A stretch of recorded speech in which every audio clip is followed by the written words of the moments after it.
Hello, everybody, and welcome. Hello, hello, hello. Hope you're having a good day. Hope the world's treating you nicely. You don't need modern borders. What is this? And I hope that everything is going well in your corner of the globe. It's kind of weird to have a corner and a globe, but you know, that's the thing. Did you hear the latest score between the sea and the shore? It's tied. Oh yeah, all of the great puns. All of them just coming out. Hello everybody, welcome in. Hope you're having a good one. My name is Shane. This is Adventures in History. Where does it say? Well, it's Adventures in History. You know what it is. We talk history. We goof off. We make horrible puns. Occasionally we try to learn, but I mean, that's sort of like secondary to the larger make bad puns and pop cultural reference things that we almost always end up doing anyway. But yeah, we are, I know, Green Herring, learning this learning thing is like, it's so overrated. Can't we all just be dumb and yell at each other on the internet?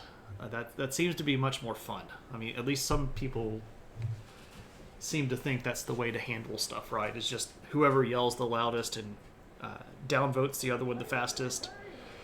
Are you not entertained? Steve Sketches. What's up, my friend? Steve, I hope that you are having a great one. Thank you so much for that raid. Welcome in all of Steve's friends who probably are fairly familiar with me. I'm the guy that typically shows up in chat and makes really obscure references to historical stuff and has hot take opinions on things like, you know, basically everything. Had a good time puttering on stream, and now I'm going to go order tacos. That's awesome. So if you are not already following Steve Sketches, Steve is a great artist and has a great appreciation for proper argumentation and is a good friend and a good guy. That's why we make a good team, yeah. Appreciate that, Steve. So for all of you that don't know who I am, my name is Shane. I am a college teacher. I teach history and sociology at college, and the stream is us talking about history stuff. But we don't do it in like the boring, lame, monotone, you know, Ben Stein kind of way from Ferris Bueller. We have fun, and we talk about stuff in a way that makes it alive, because it turns out that history is full of people, and people are like, you know, interesting and make stupid decisions or make good decisions, or, you know, get licked on the hand by a puppy. Do you want to come see me? Come here. Come here. Oh yes, you are getting a special treat tonight because the puppy is naked. She had a bath earlier. Oh yes, hello puppy. Hello. Hello Katie. What are you doing? What are you doing? Oh my goodness. Hello. Oh my goodness, so many sugars. Hello Katie. What's it doing? Oh my gosh, the fuffle bomb has begun.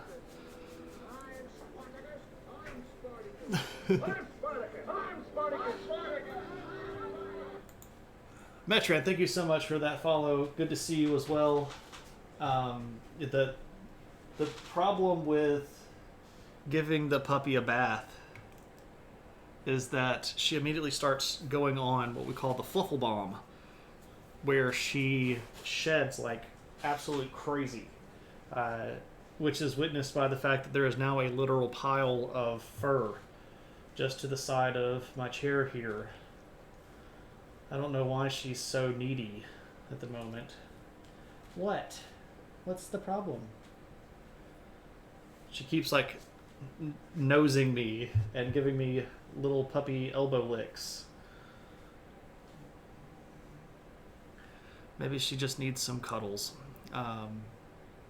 Metran, thank you so much for that follow. I'm sorry for that sub. Much appreciated. You can see your house from here. That's great. Let me say hello to everybody. Let me make sure I said hey to everybody. I got a little bit off track. JMR Killer, what's up, man? Good to see you. Hope you're having a good one. Vipers, thanks as always for the great puns. Kyle, how's it going? Hope that you're having a great night. Tuna, what's up? Good to see you, Green Herring. Glad to see you back around. Hope you're having a good one as well. Metrand is going to look at somewhere here-ish, probably, for home. I won't try to specifically dox everybody. Lumpy, what's up, my friend? It's good to see you. Glad to have some good conversations in Lumpy's chat for the last few days. Friday, Saturday, Sunday, just good talk over by Lumpy. You need to go follow Lumpy. Better than the History Channel. Wow. I'd like to think that I probably have more actual history content than the current History Channel. I have much less aliens and no Pawn Stars, so I apologize if that's what you're here for. Noger, what's up, man? Good to see you with the la la. Lumpy Mrs. Stockholm. Yeah, man, I've never been. My wife has been a couple of times and has great things to say about the city. I know that you really enjoyed your time there and your ability to like walk to places that were just really close, including really cool Lutheran churches. That seems like a really cool place to be. Does he have Stockholm Syndrome? Da-da-da-da-da-da. Oh, what's up, Foggage? Good to see you. This is going to be a Sweden history, yeah, pretty much. What's up, Schwanite? You're here, but you're washing dishes. That's okay, I understand. I'm glad that I can be at least somewhat mildly entertaining background to what is otherwise a riveting, fun time of washing dishes. Here-ish is where you live. Better than the History Channel, is it saying a lot these days? That's true. That's pretty true. Kyle only came here for the extraterrestrial facts. I apologize. I don't know where any meteorites might have landed in the region, but that would be like the only extraterrestrial thing that we might find actually interesting about this particular situation, considering I don't particularly ever believe that we've been visited by intelligent beings from another planet. You've only been once. I thought you had been twice. Or did you just fly? Anyway, we could talk about that off stream. And you forgot to get the crappy picture of the Vasa. That's okay. Rank things. This isn't how it's meant to be. Oh, you all are perpetually breaking the rank 3 things. The best 3 History Channel shows. I don't even know 3 History Channel shows anymore. I know Ancient Aliens and Pawn Stars, and that's really all that I know about History Channel now. I honestly, and I'm not even joking, I could not name another History Channel television show right now. Junk Wars? Okay, so I know what Junk Wars is, but I haven't seen any of it. That one sounds more interesting to me. So of the 3 that I know, I would probably put Pawn Stars at the top because it occasionally does have actual history involved. Sometimes you'll get something in and they'll bring in a specialist that talks about history a little bit, and that is kind of interesting. Junk Wars seems interesting. I think that the premise of the show is that they buy used storage bins or something like that from people, and they try to figure out how to make money off of the junk that they find. And that sounds more interesting than the other show, which is Ancient Aliens, which is the most distant third that you could think of. But that's only because I know 3 shows total. Ancient Aliens is the best unintentional comedy on TV. I enjoyed The Way of the Gun back in the day. Oh, yeah. So when they actually talked about like the development of particular weapons and weaponry and how the mechanisms worked and how the individual cultures added things, that was pretty interesting stuff. But I don't think they had that show on anymore, which, there we go. World War II in color. I don't know if I've seen any of those. Yeah, I have. Never mind. I'm old enough to remember when the History Channel was just nonstop World War II documentaries. Exactly. Abandoned storage units. Yeah, so people go to pay for mini storage and they put a whole bunch of stuff in there, and then they stop paying for it and they leave all their junk in the little storage unit. And as a way to try to recoup some of their losses, the people that own the storage buildings will just sort of raffle them off or auction them off, and you can look at the unit and say I paid $10 for this or $20 for that or something. Junk Wars was a competition between building machines to finish goal. Okay, yeah, so that's not what I thought it was then. I apologize. Storage Wars is the thing. Storage Wars, yes, that's what I was talking about, not Junk Wars. Junkyard Wars. Ah, yes. Okay, now that one, was that on History Channel or was that on Discovery Channel? I can't even remember anymore. But I know what Junkyard Wars is. They would give a whole bunch of engineers like access to a junkyard and then tell them to build stuff like a tank or some weird thing that would... There we go. So you're saying that ancient aliens didn't build Sweden? No, they didn't. No, they didn't.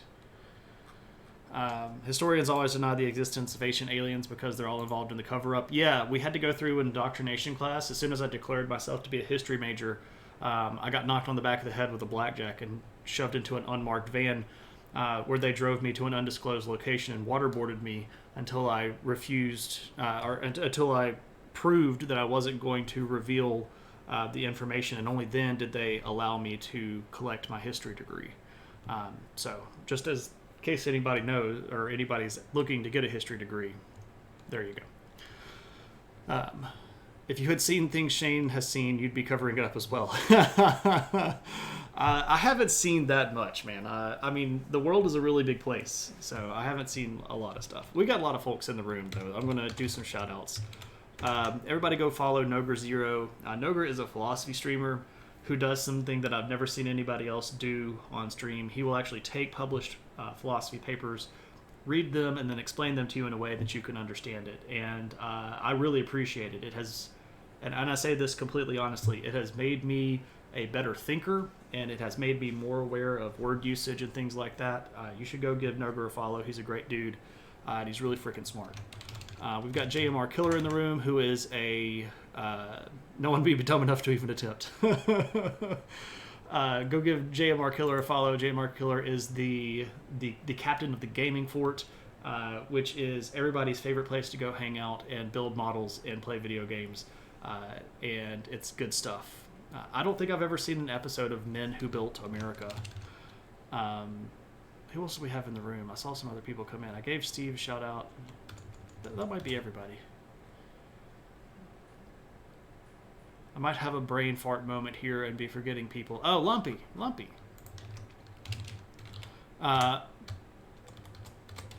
If you want to go watch somebody build some amazingly awesome stuff on Minecraft and have great conversation along the way with a truly nice person, you should go hang out in Lumpy's stream.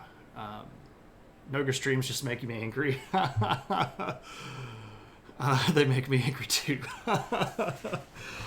Well, you know, it's debating the finer points of things, including how our brains work, you know, so it's sometimes a pretty difficult thing to accomplish. But let's get around to our topic for the night, which is the Swedish Empire. And when we were doing our voting on the viewer request episode for the Swedish Empire, there were some people that were like, I voted for this because I don't even know what it was, and I thought that would be cool. So yeah, Sweden had an empire for almost 200 years, and it was pretty powerful and beat up on a lot of the other people around them and became what we would call a great power. So let's talk a little bit about how we really got there, and we're going to have to do a little bit of background. We won't do a ton of background, but I do want to make sure that I give you at least a little bit of sort of a primer on where Sweden even came from to begin with when it came to it being an actual country. So our first king that we can independently verify from multiple sources is this guy named Eric, who's frequently called Eric the Victor, who comes from somewhere around 970-ish, 970 to 995-ish. We're not 100% certain.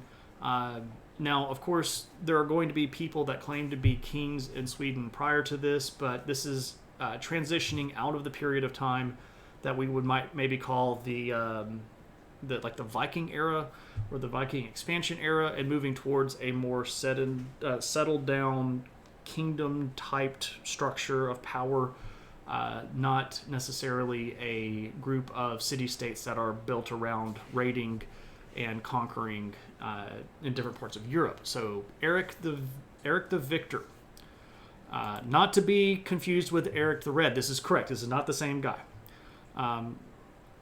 Catching up a chat. Fun UK, i.e. colloquialism. If it's cold, we often say it's Baltic. Hey, well, there you go. Yes, I gave myself a haircut. Day before yesterday.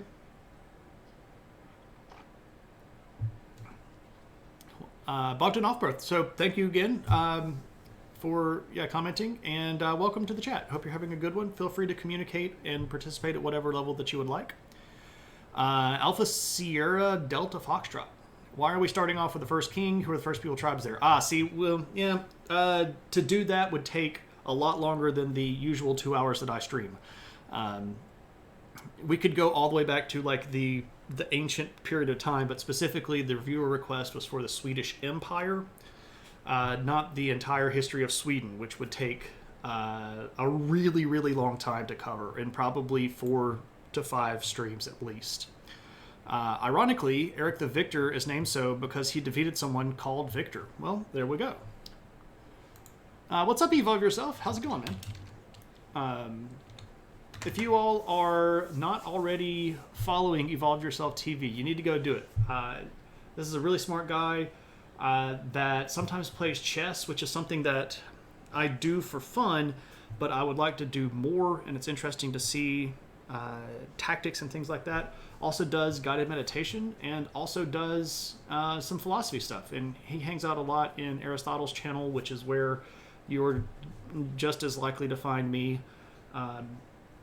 But Evolve is a great streamer. You need to go give Evolve a follow. Good to see you. Summon the opinion hat already. Oh my gosh. We're never going to get into the topic, but here we go. The opinion hat has been summoned. For those of you that do not know, typically when I talk stuff on chat or in chat, I try to be as factually as I can, or factually based as I can, or as factual as possible, right? And I try to do my best to only talk about stuff that I'm comfortable with. I do say I don't know a lot, but occasionally people will ask for the opinion, and this is why we have a designated hat. I'm Spartacus. I'm Spartacus. Nixlotl, thank you so much for that subscription. If you are not already following Nixlotl, you totally should, because Nix is a great streamer, a good conversationalist, and does amazing art, including the puppy head pat emote. So every time you get to see that lovely puppy head pat emote, you can think a little bit about Nixlotl and then go give them a follow and hang out in their channel. Okay, so yes, we're already getting an opinion hat. That's okay. Opinion on Viking as a noun instead of a verb. Okay, so this gets to the idea of who was a Viking, or was a Viking a way of life. And it's pretty clear that there are, generally speaking, some cultural backgrounds that are going to be more commonly present among people that would consider themselves Vikings, right? Because most of these people are going to come from these areas right here, right? And while that is the case, it's also true that as they expanded, there are other groups of people that they encounter that are going to have input into their culture and their genetic background. There's a bit of a joke that one of the reasons why a lot of people in the Nordic countries are so beautiful is that the Vikings stole all of the beautiful women of Europe and took them back to the Nordic countries. So I don't know if we can necessarily say that that's the case, but it's definitely a stereotype that is sort of based on stuff that did actually happen, where as Vikings were expanding as a group of people, it did sort of become a more broad lifestyle sort of thing. and you start seeing other people that are not of Nordic culture or ethnic heritage joining up with Viking peoples.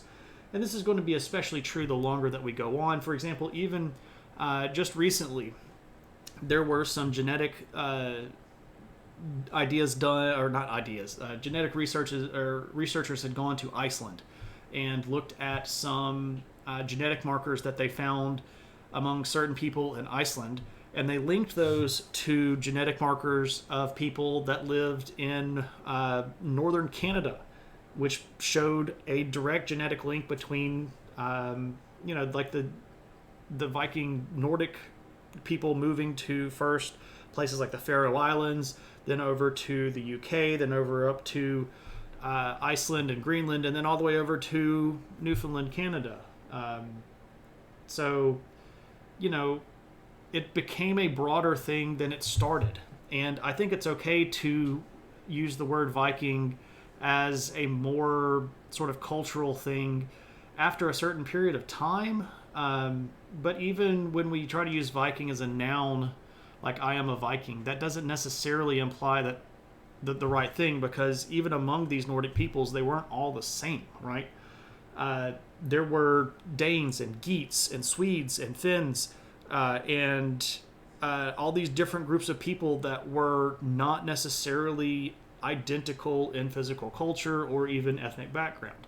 So it's a bit of a, how detailed are you going to get into the mix? If I'm teaching a high school class, I'm going to say Vikings and not really worry about it. Now, if I'm teaching like a 400 level high school or a 400 level college class at a university, it's not going to be as easy to just use Viking as a catch-all term, right? So my opinion is, as long as you can explain yourself, if someone presses your usage, it's okay. I use Viking all the time. But if someone asks me, well, why do you use that? I'm like, okay, look, here's the deal. I know this and this and that and that and that. And people then can get ticky or just, do whatever they want to do. But there you go. All right, so there's that. Okie doke. Let me catch up with chat because I am now super far behind.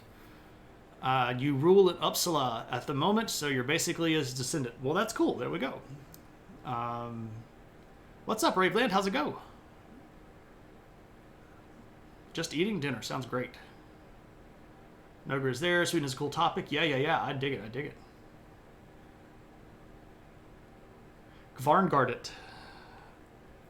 I'd love to go to Sweden. It'd be really cool. You're a Raveticus. You're in a nice part of town, talking to each other. You're proud of yourself. That's cool. Redheads are not numerous enough in the frozen north for them to have taken all the beautiful women. Raveland wants to see the puppy again. I'll call her in just a second. Let me try to catch up. All the men were handsome and well-groomed.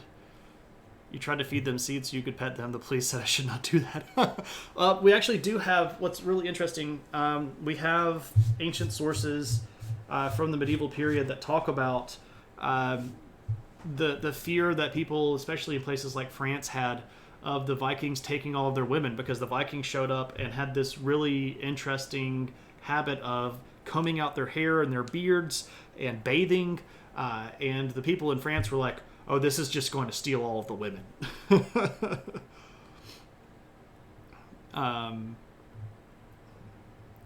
There's a big debate on the Viking term, yeah, especially since Vikinger. Yeah, so that's where we go in Metrand, right? You're getting there before I got there, probably. There's the Discord. Yes, we are talking about Sweden tonight, Moose. How's it going? Hope you're having a good one.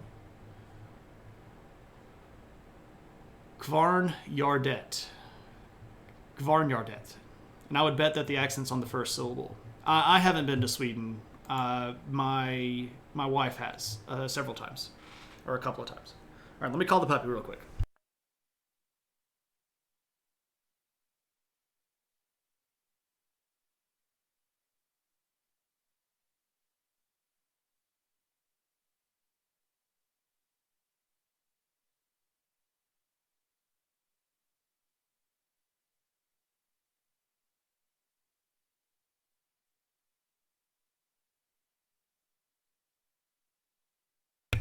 Here she comes. She was probably... Oh, she's got a chicken. Come here. Come here. Come see me. Come here. It's okay. Come on. Come on. Come on. Here. Do you want me to take the chicken from you so that you'll come up here? Come here. Come and see me. Oh, yes. There's the puppy. Here's the puppy. Oh, my goodness. Because she wants her chicken. Arr. Arr. Arr. Arf. Arf. Arf. Arr. Arr. You can't see that.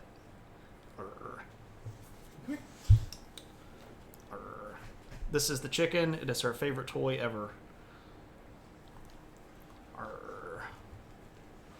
Want to catch it? Let me see if I can get her to catch it right here on the stream. Ready? Oh, that was a good catch. Yes, that was a good catch. Okay, now you want to go back up front because I took your toy away from you? She's a mess. It's got a whole bunch of squeakers in it, and she just basically tries to destroy it with her teeth. All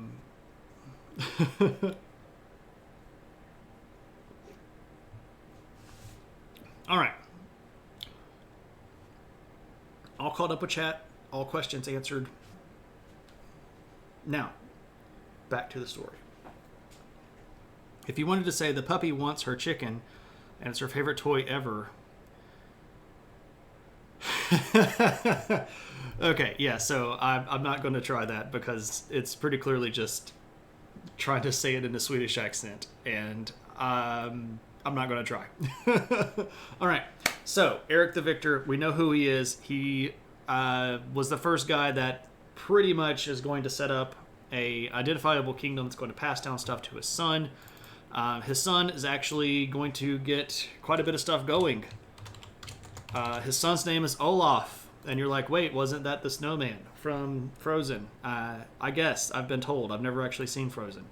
But we do know that Olaf was a pretty cool dude and was a pretty powerful king because we start getting stuff like this. This is a coin of Olaf. It's from a Swedish chef translator website. Oh my goodness. Oh my goodness. Best dog on Twitch. Well, she's a pretty great one. You always thought Eric was a fairy tale. He's pretty clearly verifiable. We have records of him not just inside Sweden, but we have records of him from outside Sweden. So one of the things that we as historians really try to do is make sure that we have what's called independently verifiable sources. And if you know the scientific method, you've probably got this stuff kind of figured out too. But if a group of people say in our history this guy was a king, well, okay, sure, but everybody has their own legends and stories and stuff like this. But when we have external sources saying we went to this area and we fought with this guy named like Olaf Skotking, you know, that's a pretty good identifier, but that he actually was a pretty good dude or a pretty big guy. And he ruled, based on the best that we could tell, somewhere from around 995 likely up through the early 1000s into 1022. We also attribute the conversion of at least the ruling clan of of Sweden to him, not Scotland. I don't know why I said Scotland. Well, I guess I said it because his title is like Skotkonung, which is like a person who collects taxes.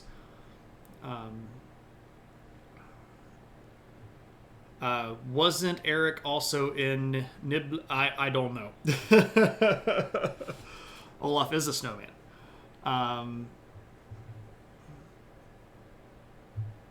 I know some of those words because of a shared Germanic heritage in our language, like absoluta. Olaf was the leader of the Blue Moon Army in Advance Wars. Well, there we go. Olaf is a snowman. Shane always boasts that he hasn't seen Frozen, and we're all just like, let it go, let it go. Yeah, I know, I just can't get over it. Frozen was an important movie presenting a story that matters to real women beyond the princess pining over a prince. The jokes of the movie are boring as F, but it's still an important film. I haven't seen it. Nibelungen. So, okay. In Nibelungen. Okay, so yeah, I get what you're saying now. For my brain, I was thinking or trying to find a city that I knew named Nibelungen, and I'm like, I don't know a city named that.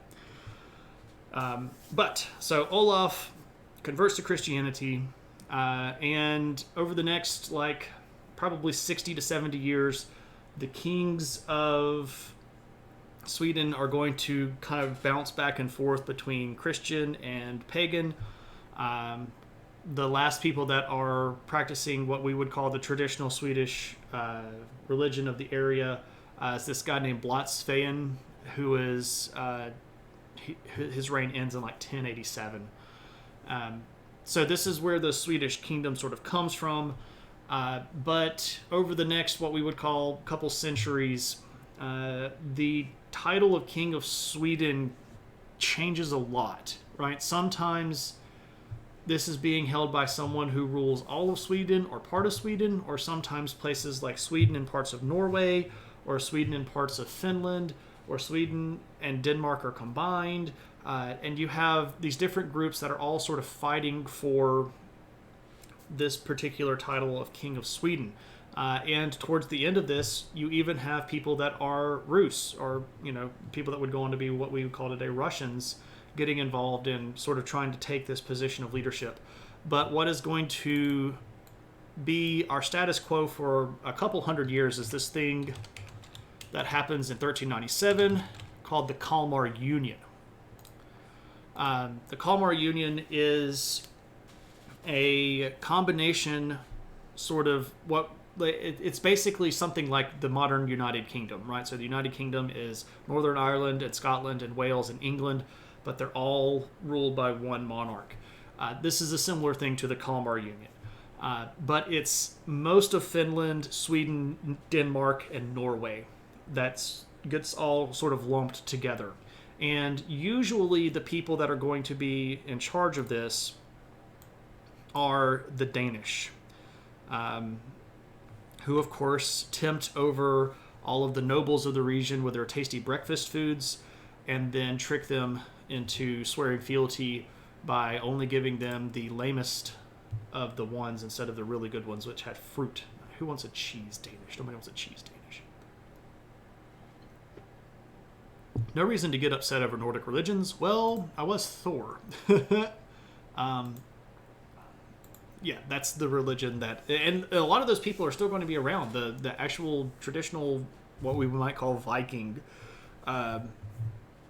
religion lasts all the way up through the 1400s. You still see people that are Christian leaders in places like Sweden, Finland, Norway, trying to do what they would call rooting out of the pagans, trying to get rid of weird folk stories and the practice of certain sacrifices and things like that. So Christianization of this region is slow, just like it is everywhere else. And it's not a light switch kind of thing. A lot of people think, oh, well, when the king goes over, that's everybody in the territory. That is absolutely not the case. Even in Rome, it took 300 years plus for the majority of people to give up what we might consider the good old-fashioned pagan religion. Those dang farmers, right? Those Paganus, the Pagani. All right, so the Kalmar Union, again, it was put together mostly by the Danes, and this is sort of to counteract a growing power of city-states and small territories that's in Northern Europe right here, that's called the Hanseatic League. And this was a group of people that were sort of based around wide-scale trade, both in the continent of Europe, but also abroad. Sea trade was a big part of the Hanseatic League stuff, but the Hanseatic League was making a lot of money and therefore was able to put together a substantial amount of both military and economic power, and that's going to push especially people like the Danes and the Swedes into competition, and the Kalmar Union was one of the ways that they tried to push back against this sort of growing Hanseatic power. There's also a lot to do with the fact that, again, these dynasties had intermarried with each other, and everybody was each other's cousins. So, that whole thing of European nobility where somebody dies and there are 19 people that are in line to be on the throne, and then when the guy that has the biggest army decides that he wants it, that's kind of the end of the story, but except it's not, and then you have to, all that stuff. And of course, at this point, they were all still Catholic. So the Pope is involved, and there are appointees of archbishops in Sweden and bishops in Sweden, and that, of course, is going to extend the church power into the region. So it's a lot of politics in the Kalmar Union that is not necessarily super directly germane to our discussion, but it's important for us to remember that the Kalmar Union was part of the Swedish heritage overall. You hope these streams continue long enough to make it to the most recent history, because the Nordic Biker War is wild. I don't think that would be an entire stream. That might be a footnote in a modern stream. I'm also so far away from modern day, I really couldn't even make an accurate judgment of how long it would take me to get up to modern day. When I first started streaming, I thought it would take me about 3 years to get to modern day. That has proved utterly false. I am just rolling over my second year, about a year and or 2 years and a quarter now of streaming, and we're only to the 600s. It will probably take me at least another 3 or 4 years to catch up to modern day if I keep going at the same pace that I'm going now, which I won't, because as more historical sources become common and available, more history will be able to be told, and at that point we'll have to slow down, right? Should we stop doing stuff while you catch up? Nah, it's all good. Assassination count going up? Yeah, there's a fair amount of assassination, and especially of your cousins. There's a lot of intermarrying and then getting rid of the nobles that don't like you, that kind of stuff.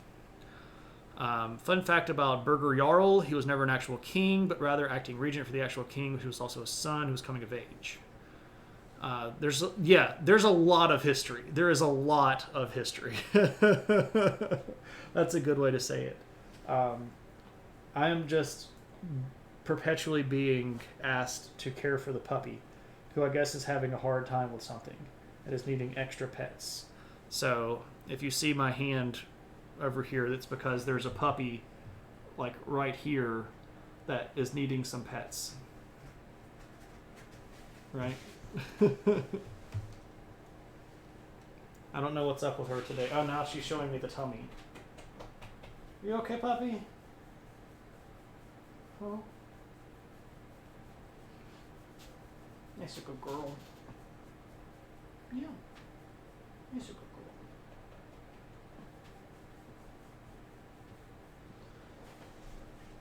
good girl.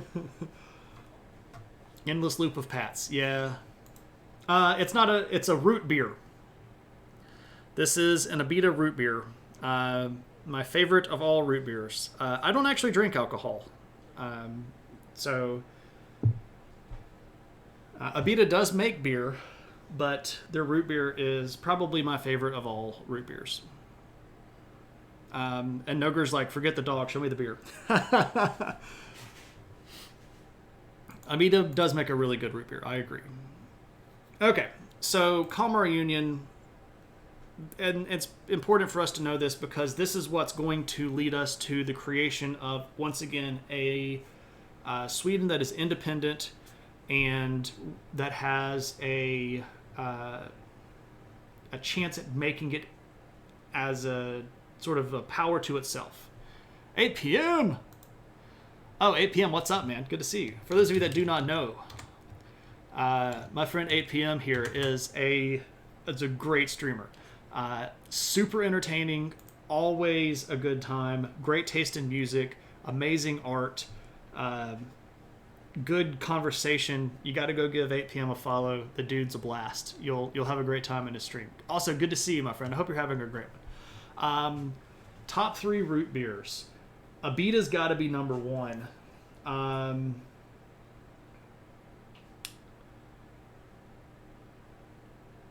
man, now I'm gonna have to I have to think about that. I'm gonna really have to. That's a tough one. Um, I will tell you this though, APM, friend of the chat and friend in real life, the Kyle Wright has a root beer blog. Kyle, you should share your root beer blog link. APM, you should go check out Kyle's root beer blog because it's amazing, and I frequently visit there to get feedback, make sure that my taste is not completely off.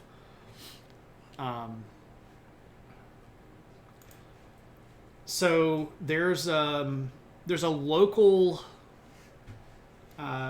chain restaurant called Ward's, which is only in the southeast, that has a really good root beer that they make proprietary to themselves. That's probably in my top three, not because it's necessarily the best, but because there's just loaded with nostalgia, and like every time I have one, it's just like this great trip down memory lane of nostalgia. Get on with it. Okay. So many people. Cave, what's up, man?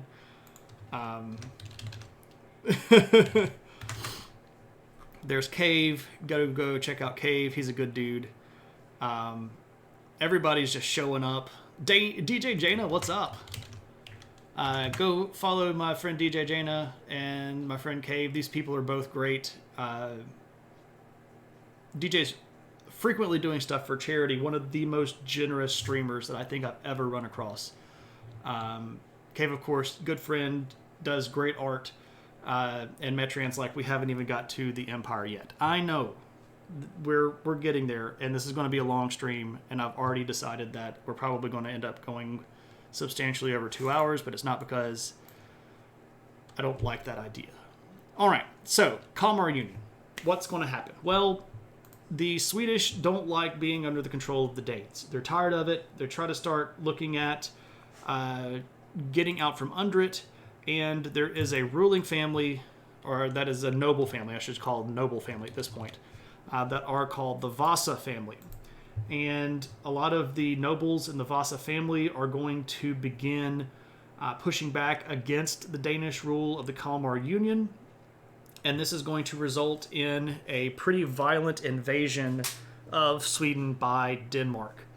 And this is going to be pretty big and pretty bloody, and is going to culminate with something that's referred to in history as the Stockholm Bloodbath, where a lot of the nobles that were considered uprising or, sectarian or, whatchamacallit, the bad guys, according to the Danish, were going to get show trialed and executed. And this includes members of the Vasa family. And from this,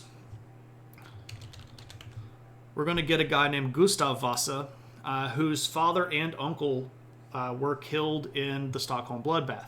This is in 1520, by the way. And Gustav Vasa is going to pick up the mantle of leadership and pick up the rebellion. I should start showing pictures because I have pictures of this stuff and I'm not showing them the right way. If you are interested, this is the territory that was in the Kalmar Union. You can see Greenland, Iceland, Faroe Islands, Norway, most of Sweden, the southern part of Finland, Denmark, some of what is today northern Germany. So this is the Kalmar Union territory. That lasted from 1397 and for Sweden's interpretation through 1523. But this guy is Gustav Vasa.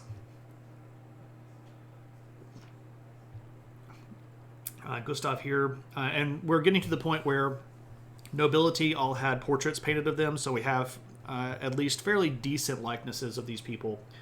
Of course, we should all recognize that likenesses in royal paintings were almost always what we might consider photoshopped, because you didn't paint the people as ugly as they were. You painted them to look noble and royal. and if you made them mad, they could kill you. So, you got to paint them looking at least somewhat nice. So Gustav Vasa is going to lead a rebellion against this guy. This guy is Christian II, who at the time was the king of Denmark. And the war between these two is going to be pretty violent. It's going to start off rather small, but it's going to build fairly rapidly. Initially, Gustav is only going to have some peasants and a couple of northern Swedish nobles on his side, but he's going to bring in some other nobles, and he's going to make an interesting move, and he's actually going to reach out to the Hanseatic League.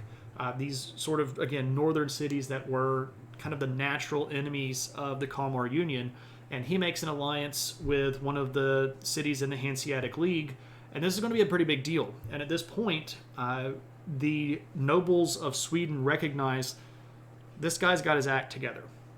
And the sort of parliament of nobles is going to get together, and they're going to give him the title King of Sweden.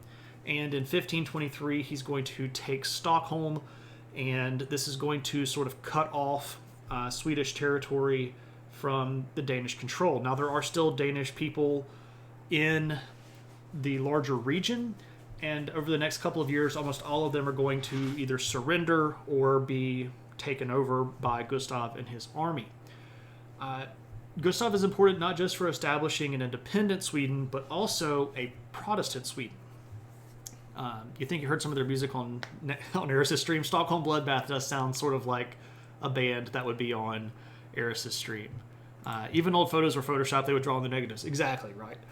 Why do these all sound like faction names from some space opera? I don't know, man. Fun fact, one of the big names in the UK abolitionist movement was named after Gustav Vasa. His name was Olauda Equiano / Gustavus Vasa. Oh, that's cool. I did not know that. Olauda Equiano. I've heard that before. Was he a freed slave? I should know more about that. I'm recalling that I have heard that name and read a blurb about that person, and now I cannot recall it, and that's a problem because I should be able to have instantaneous recall of that. He was a freed slave. Okay, so I'm getting some of that data back. If you give me a little bit longer, I'll keep digging through my brain to maybe come up with more of it. My brain works in really weird ways sometimes. He would make a great stream. Perhaps a viewer request. All right. Now, when Gustav Vasa takes over Sweden, he starts pushing out people that were in church positions. And this was a big no-no, right? Kings weren't supposed to be able to push out church leaders, right? So specifically here, there was an archbishop that was still allied, or more or less, allied with Christian II, the king of Denmark. And Vasa pushed him out. So Gustav writes down to the Pope, and he's like, look, here's the deal. We need to get rid of this archbishop and these 4 bishops. And I've got some suggestions. Here you go, Pope. Here are the people that I would suggest to be appointed to these positions. And the Pope goes, you don't get to decide. You don't get to do this. And you need to put that guy back in charge. And Gustav was like, but he's allied with my arch nemesis, and I'm not going to put him back in power because that's a dumb move. And the Pope is like, you don't have power to do this, so you better. And in this sort of interim argument phase, the Pope is going to refuse to appoint a new archbishop, and he's going to refuse 3 of the 4 positions that Gustav suggested. And coming out of the Hanseatic League contacts into Sweden are Protestant preachers, people that were specifically Lutheran, right? And when Gustav hears about this, he's going to say, well, how about we just get rid of the Pope altogether? And Gustav appoints new bishops and the new archbishop. And this is sort of like the breakup moment between Gustav and Sweden as a whole. and the Catholic Church. Now, this doesn't go over universally well. No big change like that will, right? But he does it anyway because he feels like he needs to. Vasa realized that Protestantism says that the king is appointed by God, while the Catholics say that the Pope is above God. I don't think that the Pope is above God. The Pope is above the king, though, in the Catholic ideology. By being a Protestant, he could take silver and gold from the church because God said so. Yeah, right? Yeah. Okay, so you fix yourself. Yeah. There we go. Okay, cool. I'm with you, Matron. Yeah, so this is a big moment. We have an independent Sweden, and now we have an independent Swedish church. And in the 1600s, man, that's a huge deal. So this is actually happening in about the same time that Henry VIII is doing his stuff over in England. And the wars with Protestants in the continental European structure is beginning to sort of boil up a bit. And that will be important in just a little while. So Gustav Vasa is a very, very important king, and is going to end up establishing himself as a good old-fashioned dynast when he passes the throne to his son Eric the 14th. All right, so Eric the 14th, who is this guy. Yeah. That's a pretty cool doublet, if I do say so myself.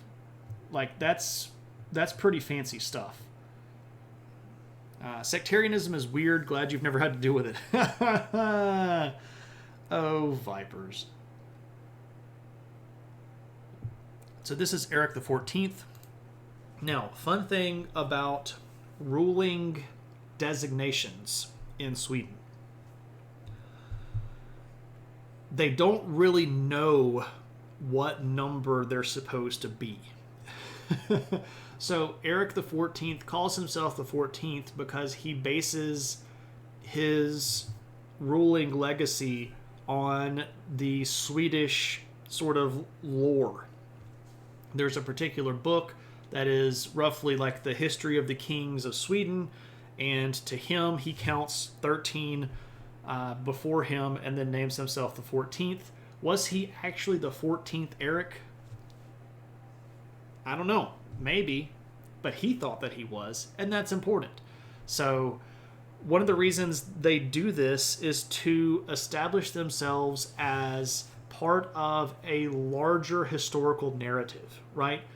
The ideas that this guy is one of another 13 other Erics that had ruled Sweden is a very important idea, because it's not just the fact that he's sitting on the throne, it's the fact that he's part of something that's larger, right? He's part of a heritage of Swedish people that are ruling themselves, that are independent, that have the ability to think and act as a group instead of being dominated by an outside force. And that is important to think about. Sometimes we look back at history and they go, that dude might have been the 9th or the 4th or the 5th. But he thought that, and he knew that he could get other people to think that, and the little thinky things are sometimes just as important as the actual ability to rule, right? If you can convince people that you have the right to rule, sometimes you can't actually rule, right? His beard game was on point. Yeah, absolutely. It is a very snazzy outfit. You can't just name drop Eric the 14th without telling us what happened to the preceding 13 Erics, right? We don't have time. So what's up with Eric the 13th? I'm sorry, the 14th. Well, he doesn't really get along very well with his family. Gustav had several sons and had made the big ones dukes, specifically Eric and his brother John. He had given, this is Gustav. Gustav had given the Swedish territory in Finland to John. So John was like the Duke of Finland, and Eric was the Duke of Sweden. And John and Eric do not get along at all. And in fact, Eric is going to send soldiers to kidnap his brother and throw them in jail. We're aiming for a 4-hour stream tonight. Keep it up, folks. Moose is like, keep it in line. It's fine. We'll go until we're done. I don't mind. So, throws the brother in jail. Doesn't strip him of titles, but throws him in jail.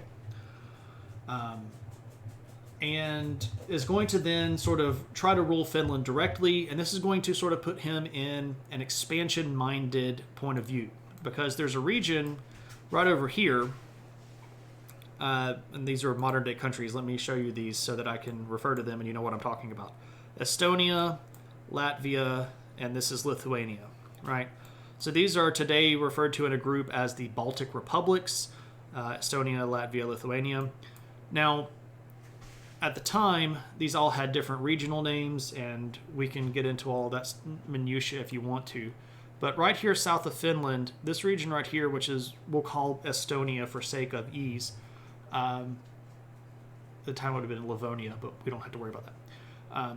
Anyway, this region was something that the Russians held, but John wanted. Eric wanted. So he decides to go take it. And he does actually end up taking it, but this involves Sweden in a multilateral international war.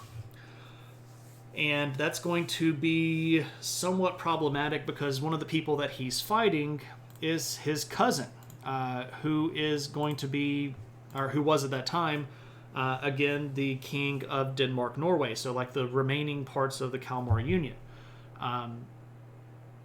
And this is going to be something that Eric really wants to do. He wants to conquer territory. He wants to put his name on the map. He wants to be as good as his dad. He does end up taking a big portion of Estonia. He conquers a lot of stuff in Norway, but the Denmark-Norway alliance pushes him back out, and he has to give up a lot of that territory. So he spends a lot of lives and a lot of time and a lot of money and doesn't really get any territory on that side from it. But what's important, at the end of the war between Denmark-Norway, Denmark/Norway, right? So the unified kingdom of Denmark-Norway, and Sweden, is that he forces his cousin Frederick to recognize that Sweden is a rightfully independent country. Later forming the Riksdag when it occurred to the Swedes that they were great at assembling cabinets. Yeah, exactly. So the Riksdag is, of course, the first version of IKEA, where you went together to put together cabinets. I'm just joking. The Riksdag is like the parliament of nobles, who were the advisors to the king and who had a lot of say-so in who became king next. So if you were going to be king, you had to be sort of nominated and voted on by the Riksdag. So you gotta love the puns, right? So at some point in Eric's reign, he starts going kind of crazy. And he's going to get really, really paranoid that everybody's out to get him, and he starts killing nobles, especially ones that speak out against him. They say anything that might, push back against one of his decisions. That might mean that they're secretly plotting to get him. So he starts killing a lot of people, and this is going to turn the nobility against him. And they're actually going to, they're going to kick him out. They lead a coup, they get John out of prison, and they put him at the head of the coup, and they kick Eric out and put him in prison. So Eric goes away, and we end up with John III as King of Sweden. This is some real Game of Thrones kind of stuff. So this is John, who has a much fancier outfit and gets +5 for cool hat. That is a dope hat, and he knows it's a dope hat because he's even got it on the lean, right? You love the pants? Oh yes, giant pantaloons with hose, and then sandals. Oh yeah, the mustaches, like the wiggly mustache, absolutely. Big old beard. Yes, so this is John III or Johann III, call him what you will. But he takes over as king. And this is in 1569. Now, Eric is living in prison, and John is sort of worried that they're not necessarily going to be able to stably rule the country with Eric still alive. So there's a little bit of a scuttlebutt here, because Eric ends up getting assassinated in prison. They feed him pea soup that is spiked with a lethal dose of arsenic. Now the question is, did John command him to be killed, or was this some part of the nobles' plot that pushed Eric out to get Eric killed? And if so, did John know about it, or did he not know about it? There are different people that say different things. Either way, Eric gets assassinated in prison from eating bad pea soup. So that's the end. Dude, he knew. What's up, Kelly? I kind of think that he knew. I also kind of think that he told them to do it, but that's just me. These guys are just killing it in the style department and killing it in the brother department. Quite literally, right? Okay. Bad pea soup. What a way. I know, man. Like, you're sitting in prison, which is bad enough as it is, and then they give you pea soup, which is like not the best thing to eat, but I mean, you're in prison, so you can't complain, and then they spike it with arsenic and you die. You played Eric in a small-scale school play of this event once, and you died eating pea soup. Oh, that's amazing, Metrant. That's great. That's really great. I can't believe that they have this play with kids where did you get to like eat the soup and then go like, ah? Not even French onion, right? Awesome sauce. Yes, absolutely. The best Swedish thing to eat is kex. I don't know what kex is. Is it like a... I really hope that you're not tricking me into saying something that's completely like R-rated. It wasn't a big thing for the audience, just an extended project. Okay, cool.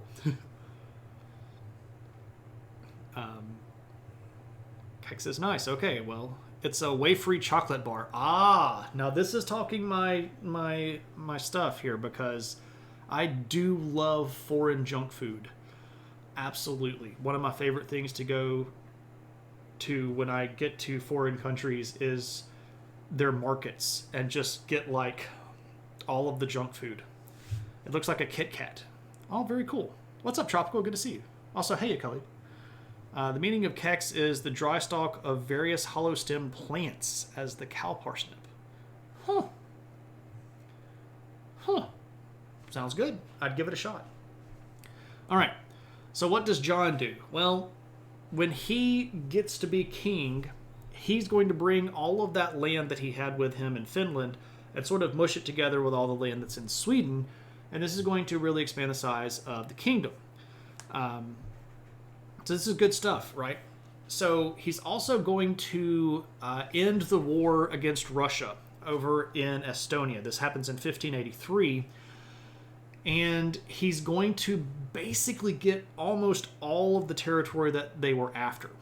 Now, the only thing that they had to do was leave a little stretch of territory so that Russia could have access to the Black Sea. But what this is really going to do is make the Russians really, really angry that they lost this one, right? Another thing that happens under John is kind of interesting. He sort of walks back a little bit on the Protestantism. So what do I mean when I say that? Well, John was married to a Polish noblewoman, specifically the Princess of Poland. And she was a Roman Catholic. So when you have to live with a Roman Catholic in your life, especially as your wife, you're going to have sort of, pushes to be nicer. So Bogdan, she's currently asleep. So I don't necessarily want to wake her up, but she is right here on the floor behind me, zonked out. And if I were to get the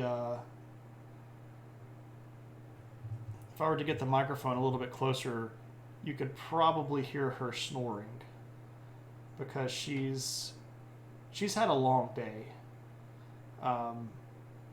She does not like getting a bath.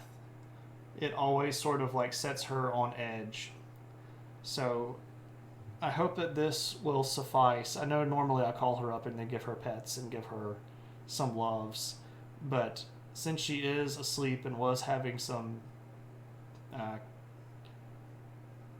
kind of emotional moments earlier today, I think I might just let her sleep, if that's okay with you. If you really want me to get her up here and get some pets and some puppy sugar, I'll totally wake her up. But otherwise, I think I might just let you all look at the puppy butt and have a bit of a lie-in. I'll do like this, like a little like virtual pet. Oh yeah, the puppy butt.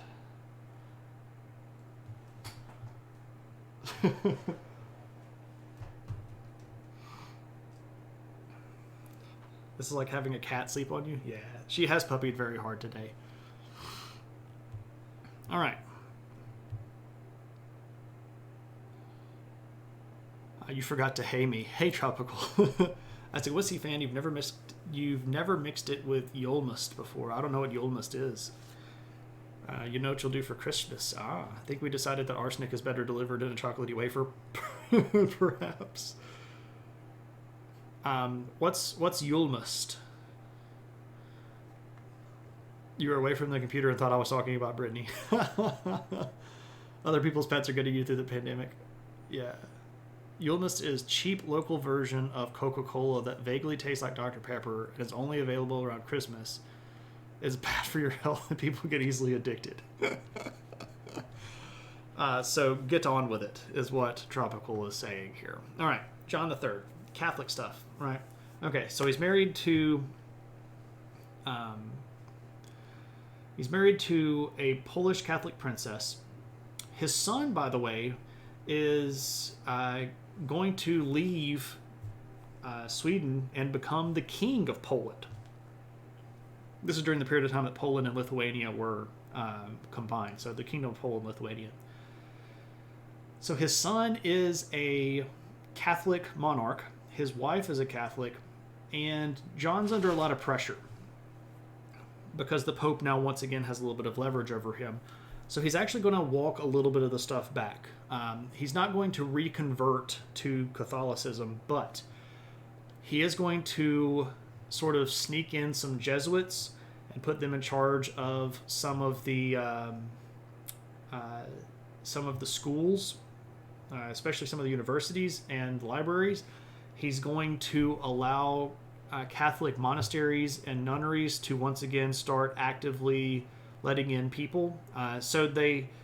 When the shift under Gustav had happened, they hadn't shut down Catholic monasteries and nunneries. They were just like, you can't let new people in, right? You got your territory, you do your thing, you just can't let new people sign up to be a monk or a nun. But John's going to reverse that decision. And he's also going to do a little bit of tinkering with the liturgical stuff. So liturgical process is sort of how you conduct a ceremony in a church, and they're going to kind of bring back some of the Catholic flavor to it. So you probably argued that Yulmust is way more than just a cheap local version of Coca-Cola and not really accept the Dr. Pepper comparison, but honestly you find no better way to explain it. So this is something that I'll have to try to find a bottle of. Maybe I can find somebody on the internet that sells it like year-round. You're on the ICA website right now, Swedish convenience store, refreshing your memory of all the chocolate brands, and you caught yourself saying out loud, "Oh, plop!" Not only available around Christmas, during Easter, it's available as Poxmust. Okay. So Pasha and Yule. I'm getting it now. I'm getting you. Okay, cool. Plop is a masterpiece. All of these things I've never had. Anyway, so when John does a lot of this stuff that's sort of seen as sliding backwards into Catholicism, some of the nobles are going to get a little bit upset, and some of them are going to push back pretty hard against this.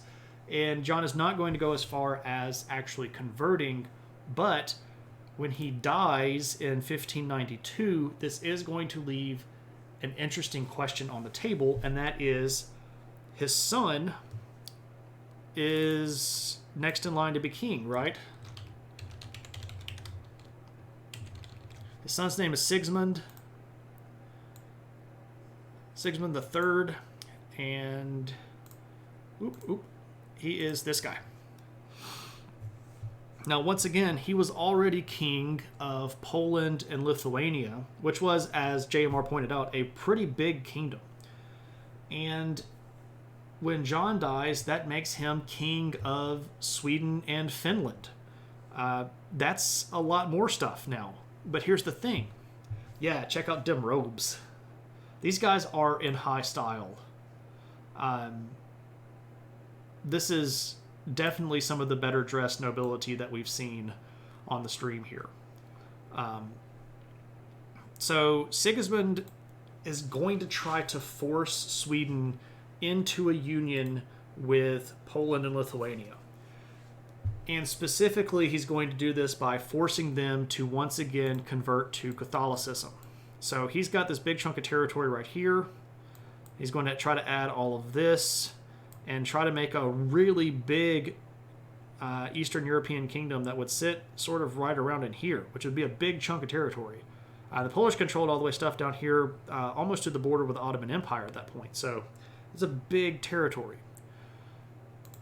And it works on paper because he's the legitimate heir, but it doesn't work in the hearts of the people of Sweden. They do not like the idea of unifying again with a larger union of kingdoms. They do not like the idea of going back to Catholicism. Detail on that painting, yeah, absolutely, and it's a big one. You know, it's like one of those big, like maybe 3/4 life size. You should mail Shane some Swedish candy. That's okay. I appreciate it though. He also does have a holy hand grenade, right? And Nick, some of these artists are great. By the way, all of these images that I'm getting are from Wikimedia Commons, so I have the right to use them. Which also means that if you go to Wikimedia Commons and search for these photos, you can find them, and they almost always have information on the specific artist that painted them. And it's important for us to recognize, too, the changes in artistic stuff, which would be great as an art history stream. Unfortunately, we're already over time tonight. He also has a holy hand grenade, yes, lots of detail. He's busting out that cape, the aerodynamic forehead. Oh my gosh. I don't know if we want to go that far. If you're ever in Sweden, you'll just make sure you get some proper... Okay, that's stored in a barrel. Awesome. That actually sounds great. Can I get it off of Amazon? I can. $30. Woo! 4 bottles of Grandpa Lundquist's Christmas soda. That is fascinating. What is this thing called? Glog. It's literally just called Glog. Okay, I can't get it. I can't get sidetracked. Do I have a map with territory of Sweden at this time? I have an approximate one that we can look at here. All right, so this is a little bit difficult to pick at because we're going to have to look at things from the background, but at the darkest of the green is mostly what we're looking at. Sweden under Gustav Vasa until 1560, acquisitions under Gustav Vasa's sons until 1611. So the darkest of the green and then the next to darkest of the green is what we're going to be looking at. So this region right in here, so of course this is Sweden and Finland. This is the territory that they conquered in the Livonian Wars against Russia. They're going to add this region at the end of the Livonian War. This becomes known as Swedish Livonia. There's a whole other world going on. The Ingrian War is another whole thing. So they're going to have a pretty big chunk of territory But down here in Poland is a whole other thing. So that would be kind of down in this region. Fair question. I feel like it's a challenge to make me do the art history stream. So we would have to pick a particular period of time. I can't do all of art history in one stream. That's really, really long.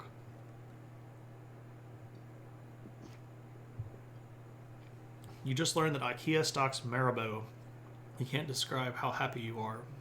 Yeah, they had a almost complete control of the Baltic Sea, especially the northern Baltic Sea. They do not have the southern part yet. I know. We shall begin with 40,000 years ago and hand caves on paint. Right. Way back then. Your mom worked at the Marabou factory early in life. We've had our fair share of Swedish chocolate, and it's amazing. Cool stuff. Yulmust. I can't get sidetracked. I'm just going to have to open these and look at them later. All right. Sigismund. This does not work very well. What is going to happen when he tries to unify these two groups of countries, it's going to be a war. And it's a very long and drawn-out war, and it's very, very bloody. There's going to be fighting done on the European continent. There's going to be fighting in the Nordic countries. There's going to be fighting on the ocean. There's like big pitched sea battles. It's really drawn out. And what's going to end up happening in this mess is that there's going to be a moment in time where Sigismund's uncle, who's this guy, let me back up here. This guy is Charles the Ninth. So Charles the Ninth was Sigismund's uncle, so brother of John and Eric. And Charles is going to lead a rebellion against his nephew, right? To basically try to break Sweden away from this forced union and to continue them being independent. And it's going to be successful. So we end up with King Charles the Ninth, who is referred to as Karl, I believe, in Sweden. The Hammer Pants, yeah. I doubt that he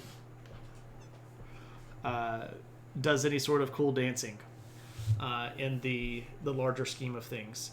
So when Charles starts his rebellion, the war has been going on for a couple years already, and he's going to eventually force Sigismund to kind of abdicate, right? But the peace plan between these two countries is going to take years to try to hammer out, because everybody wants like their stuff to happen and my stuff to happen, and Sigismund actually tries to get his son to be the king of Sweden, but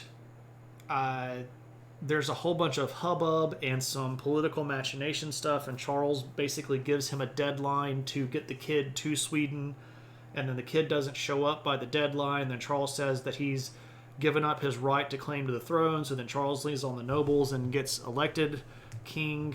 It's a lot of like Game of Thrones-y, backstabby kind of stuff, right?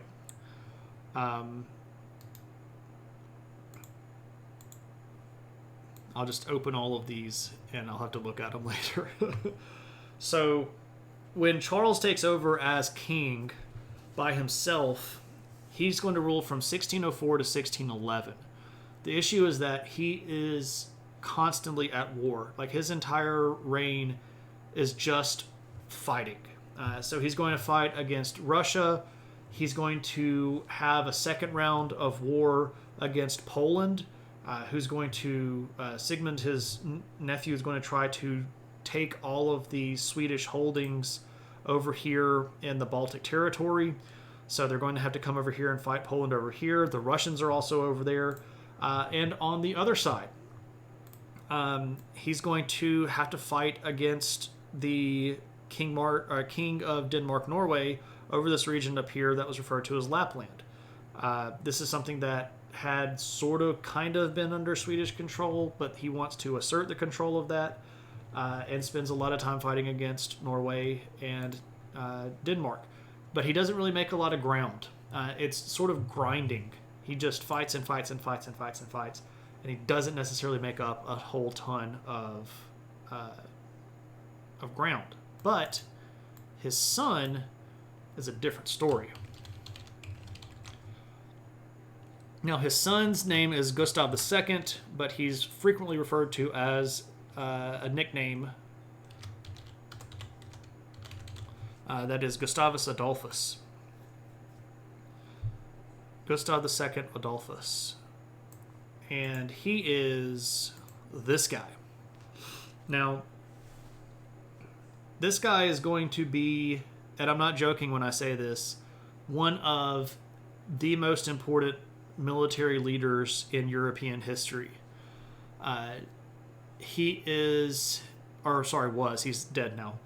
He was a fantastically intelligent military leader. And when he takes over from his father, he's going to set about effectively overhauling the entire Swedish military.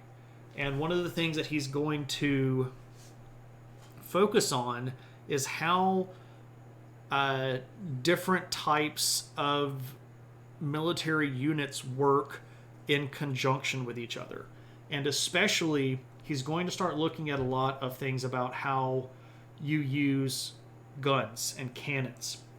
So things like overlapping fields of fire, things like stages of attack where you use cannon and artillery pieces to do certain things so that then your units of a certain type can have an advantage to do their thing, and then that sets up yet another type of unit to attack and do their things. You know, so it's this concept of mixed unit tactics.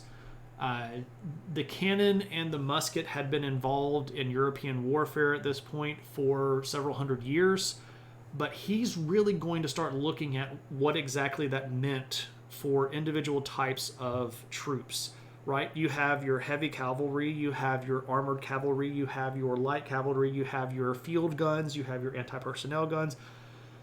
To make this a little bit more clear and show you a little bit more of how important this guy is, when Napoleon is studying his military tactics, when he's in school, he's studying Adolphus.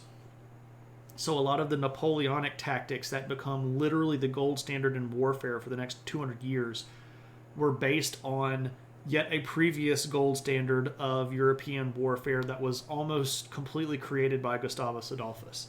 And this revolution in warfare is going to be what really makes Sweden not just a regional power, but a great power, because Gustavus Adolphus is brilliant, capable, and has the pieces that he needs to do really great things for his country.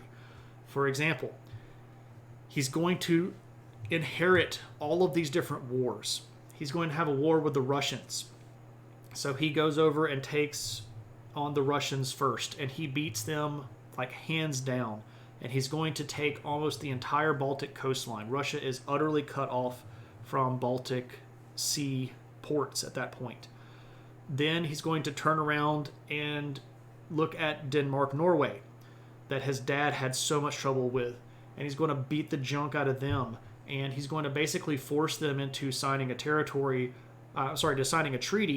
that kind of lets him loot their territory on the way out. Like a lot of the big cities that had been taken in the war are not really going to be very friendly to Adolphus because he plunders them.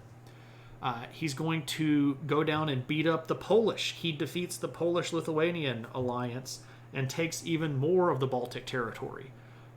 This guy is going to be a very open Protestant, a very devout prayer kind of pious dude that puts a lot of stock in religion, and that's what's going to draw him into a larger conflict that's called the 30 Years' War.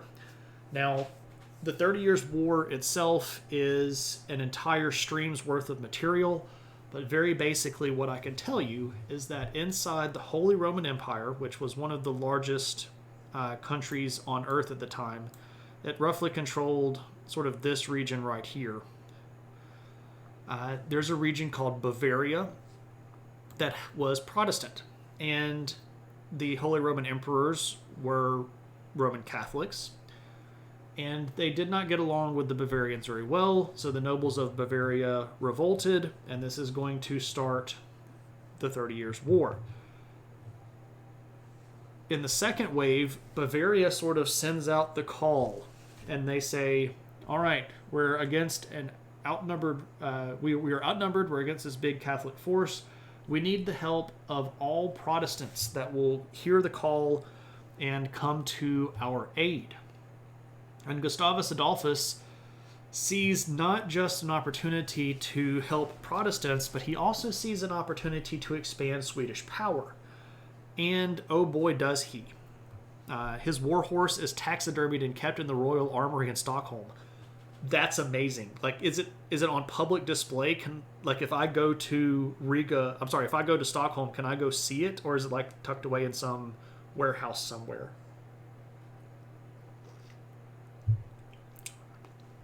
You visited Riga, lots of buildings from when it was the Swedish metropole. Yes. The Baltic countries are fun to visit. Absolutely. I would totally love to go to the Baltic republics, though. That would be an amazing trip. I would love to go. There's so many cool things to go see over there, including really cool Stone Age things that a lot of people don't think about when they think about Latvia, Lithuania, Estonia, because a lot of people don't think about Estonia or Latvia or Lithuania as a vacation spot. But I would love to go to all of those places. It would be really, really cool.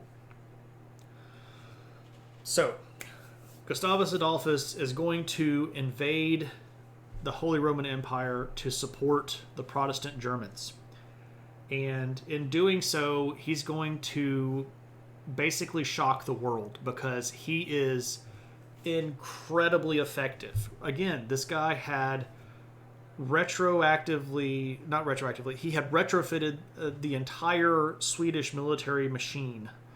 And it is very, very effective against opposing forces who had not really been as adaptive, right? Is it chunky, though?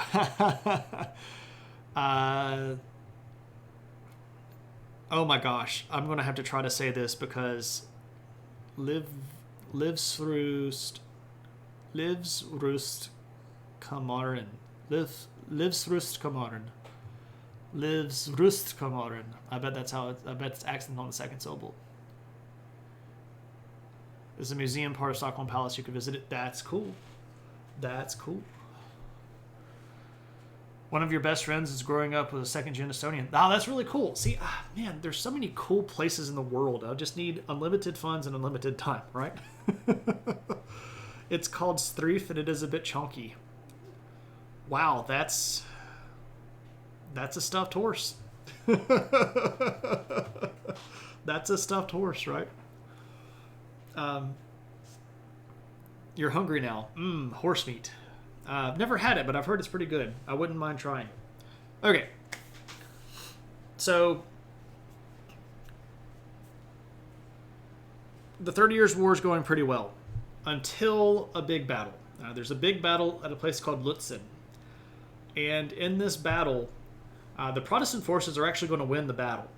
But, unfortunately for Gustav, in the midst of the chaos, he gets separated from the main body of his cavalry units because he was leading from the front line. Like, this dude is hardcore. He was out on the battlefield with his soldiers literally leading the charge. But he gets separated from them, and the Catholic forces recognize who he is, and he ends up getting killed. But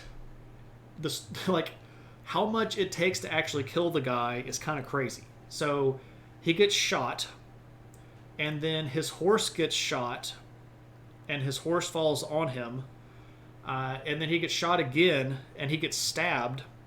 And then somebody literally has to walk up to him as he's like trying to crawl off the battlefield, and they shoot him straight in the head, and that's what kills him. But he survived the 2 shots, the stabbing, and getting thrown from the horse. The dude is like, he's a hardcore guy. Rank 3 things: unlimited funds, unlimited time, unlimited knowledge. I would put knowledge first, because with knowledge I could get funds. Knowledge, time, funds. I would... I don't know. Yeah, I think that's right. I don't know if I would want unlimited time, though. It depended on if I had... It depended on if I had unlimited time with the people that I loved. If you had unlimited knowledge, you would be able to make unlimited funds. Because you would just game all of the systems, right? So knowledge is actually going... And with unlimited knowledge, you would get more time. But I don't know if I would need unlimited time. He was a king warrior. He was indeed. What's up, hamster? Good to see you, my friend. Dude just walked off. Yeah, just like... I mean, you shot me like twice and stabbed me, and I got thrown from my horse and it fell on top of me. But like... You know what you're going to do. Just keep going, because my homies are over there and I got to get back to them. And they're like, nope. I blew his head off. Streif actually survived that battle but died shortly after. His horse was skinned and sent back with him to Stockholm. Holy crap, that's crazy. Yeah, this is like Rasputin level, right? With time you can get it. With funds you can find the time. That's true. Yep, we're born to be kings because we're princes of the universe. Time give enough for knowledge to get funds. Yeah, I keep going back to, I don't know if I want unlimited time. Do I get unlimited health with that time? Like, do I get to be healthy for that whole period of time, or am I just progressively getting worse health-wise, right? Time and knowledge are interchangeable. Ooh, I don't know if that's true. With unlimited knowledge, you could develop anti-senescence technology. Oh, so you can basically, like, suck all of the brains of all of the world into your own.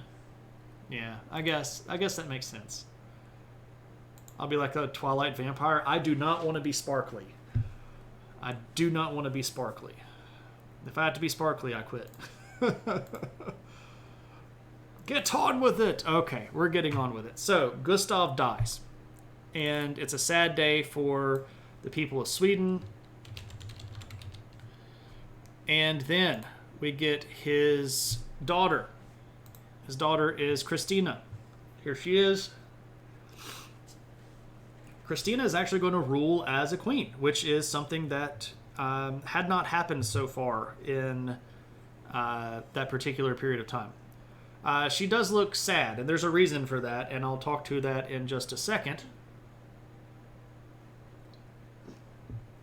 Portrait artist did her dirty. You love how the stream is just one jolly derailment after another. Well, I mean, yeah, her dad died. Also, when she took the throne, she was pretty young. And there's a particular noble family called the Oxenstierna family who were going to basically run her life for the next 12 years. And she doesn't really get a good time out of that. So she rules from 1632 until 1654. But for the first 12 years of that, she really doesn't have a lot of control over the kingdom. She's basically being dictated by this really powerful noble family from behind the throne. When she does get to rule, she should have just sold Sweden. She was the Britney Spears of her time. Yeah, except not under her dad, under some nobles that she wasn't necessarily related to. She also didn't want to get married, which was a big problem because that made it really hard for the Oxenstierna family to force her to marry one of their sons and then become the actual king. But she does actually get some interesting stuff going on here. She's going to be one of the first Swedish rulers to start expanding outside of European power. Because under Christina, Sweden is going to settle the New World. And you're like, wait, what? Yeah. So, right here, this region, especially up, let me throw these borders on right here so you can see where we're talking about. This region right around in here. Yeah. And right around in here. Yeah. This used to be New Sweden. Like New Jersey, Pennsylvania, Maryland, Delaware. This region right here was a Swedish colony. And this is a pretty big deal. Like, how many countries were getting on board with the European concept of colonization? Well, Sweden was among them. And this was because Christina... No wonder you like Swiss cheese. Swiss isn't Swedish, though. Oh, Shiggy. Your comments always get me tickled. What's up, Eris the Cat Goddess? How's it going? For those of you that are not already... I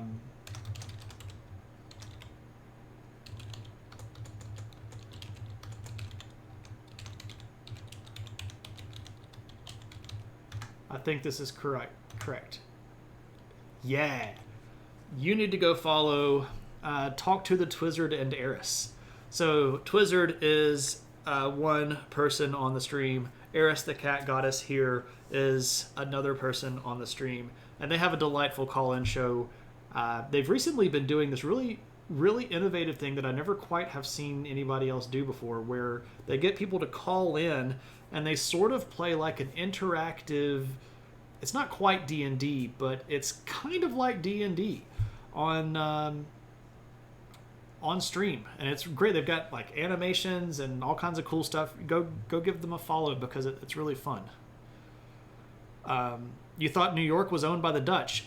They were eventually, but originally that region was settled by the Swedes, and we'll get to what happened in a little bit. Is that because New York was once New Amsterdam?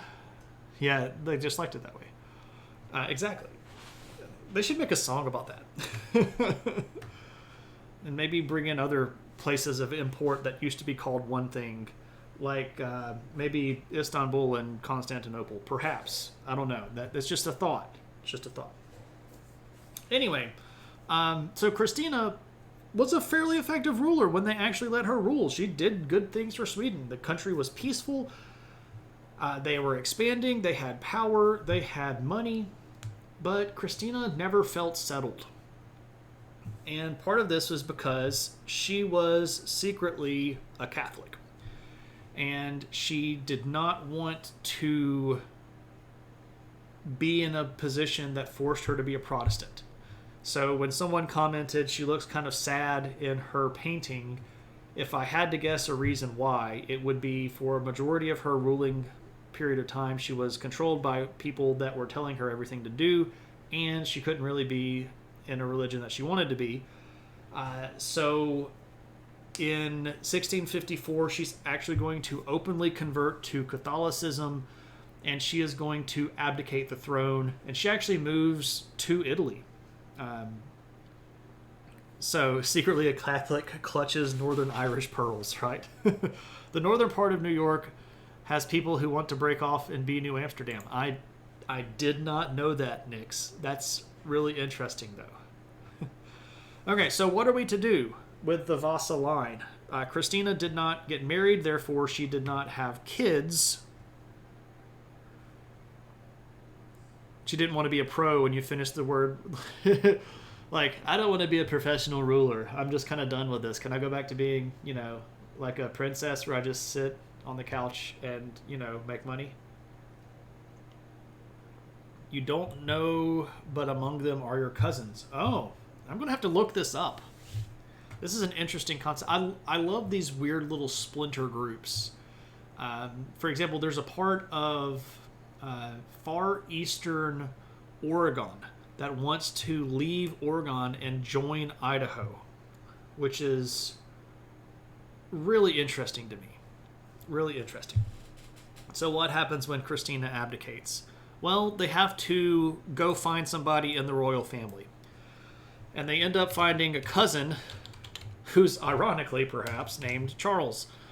So this is Charles the 10th, who is this guy. Charles the 10th, no cool hat.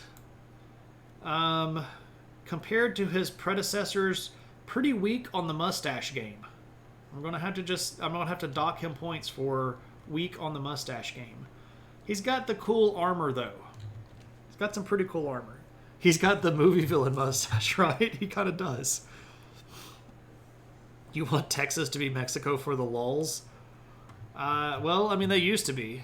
They used to be part of Mexico, so I don't think they'll ever want to go back though. He's been eating too much Kex. I don't know.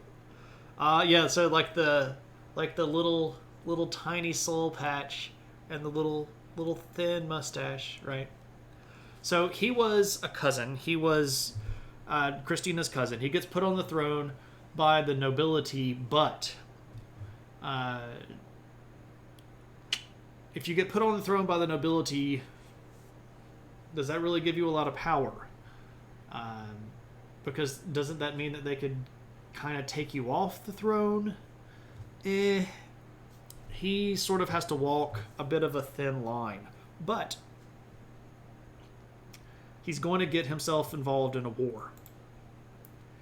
And it's not a war that is going to be particularly successful. This is referred to as the Second Northern War. He's going to get really excited. And he's going to invade the region of Lithuania. And he's going to conquer Lithuania. And when he does that, this sets off a really big set of dominoes. Specifically, Russia gets really upset because they wanted to take Lithuania. They kind of claimed Lithuania. Prussia is going to show up because Prussia at that point was one of the Holy Roman Imperial states, but really wanted land that Sweden had inside of northern Germany, right? Because during the period of time of Gustavus Adolphus, they had taken a big piece of territory in northern Europe, and Prussia wanted that. Denmark, Norway is going to get involved because they want land back. Frederick the First? No, this is Charles the 10th. Who are we talking about? Oh, you're talking about Holy Roman Emperor Frederick the First.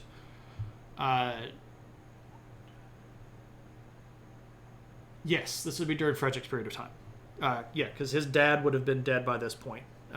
Yeah, I had to switch tracks of my brain there for a second. Sorry. And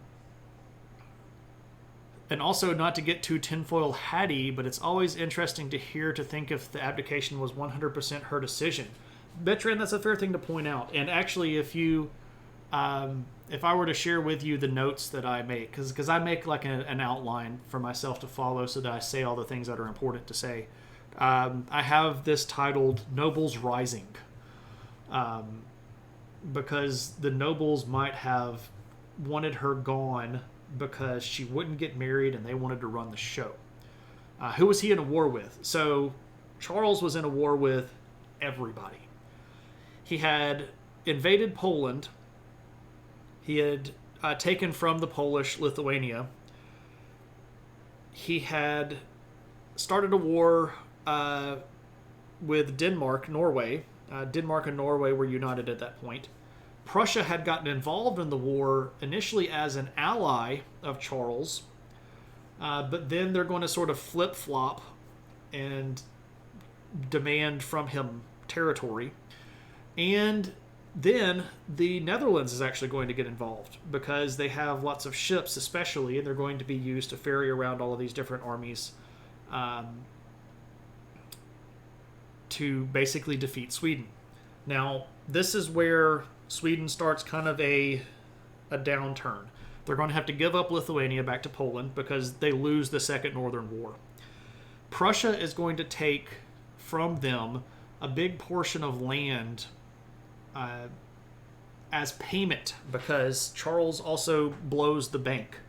Like he doesn't have any money left in the treasury, so he has to pay Prussia by giving them land. And this is going to be an important setup for a lot of later events because at this point Prussia becomes a recognized independent sovereign territory. And if you know anything about Prussia, they basically go on to start World War I, but that's a whole other story.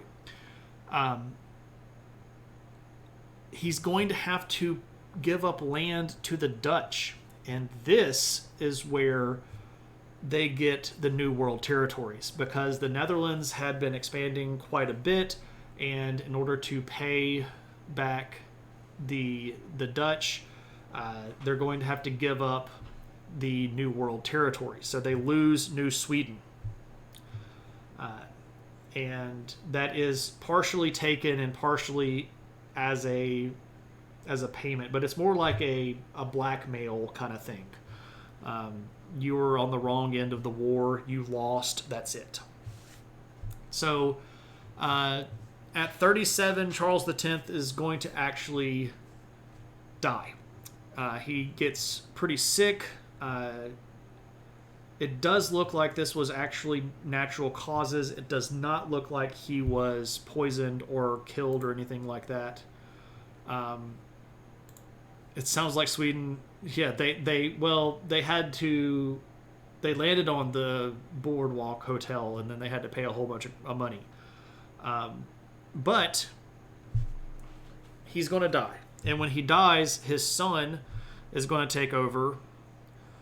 His son is Charles the 11th. Now, here's the thing.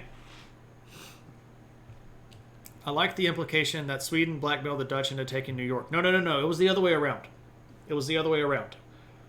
Sweden lost, and therefore they did not get to dictate their own terms. And so the Dutch were going to just take it outright, and the only wheeling and dealing was, like, if you are going to take this from us, which Sweden really didn't have any way of stopping them, you're going to sort of count this as us being even. Sweden was not in the driver's seat of that negotiation. The Dutch were, because they were on the winning side. It's pretty clear that Charles X did not get assassinated. He just got sick.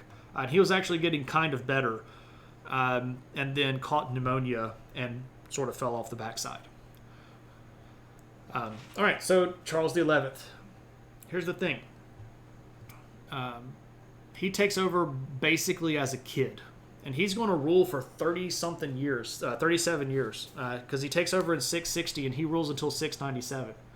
But during his early reign, he is not in control. He is under the direction of a council of regents, which included some family members, but mostly high-ranking noble families, like Oxenstierna family. And so they were sort of running the show while he was a little kid king. Midnight Cowboy could have been such a different movie. Yagar. Oh my goodness. Goodness gracious. But he does eventually come into his own. Here is Karl XI as a young man. You know he's a powerful guy because he's got a cameo from Aslan of Lion, Witch, and the Wardrobe with him. So you can tell that style has changed. He's definitely wearing the French hairstyle of the sort of teased quasi-fro thing going here. Karl XI. All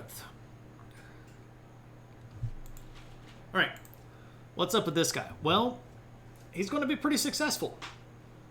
And he is going to set Sweden on a position where they're going to be really, really stable for a long time. He's going to take back some of the territory that they had lost in Denmark, Norway, and he's actually going to expand even further afield. During this period of time, Sweden establishes some colonies down in Africa. This is going to be referred to as the Swedish Gold Coast. And they have several cities that are basically big trading forts down on the Gold Coast in Africa. they do not hold those for a long time. They established these around 655, and they're only going to hold these for about 8 or 9 years. But they're still an imperial power here. It's Eddie Munson. Okay. Yeah, no more fancy hat. Yeah, the fancy hats are all gone. We just have big poofy hair now. You saw a video of Eddie getting his hair put on. Okay. Are they the ones who blessed the rains down in Africa? So Charles the 11th had actually hired this guy who, in he's referred to as Totus in some places, but in America we would call him Toto. And Toto had a group that was actually the ones going down and doing the blessing of rains in Africa.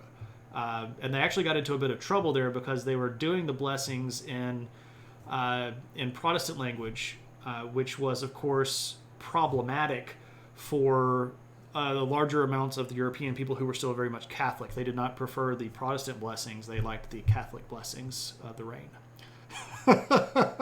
All of that, of course, is hot garbage, and I'm just rolling with it. So Charles XI is going to be a pretty good king.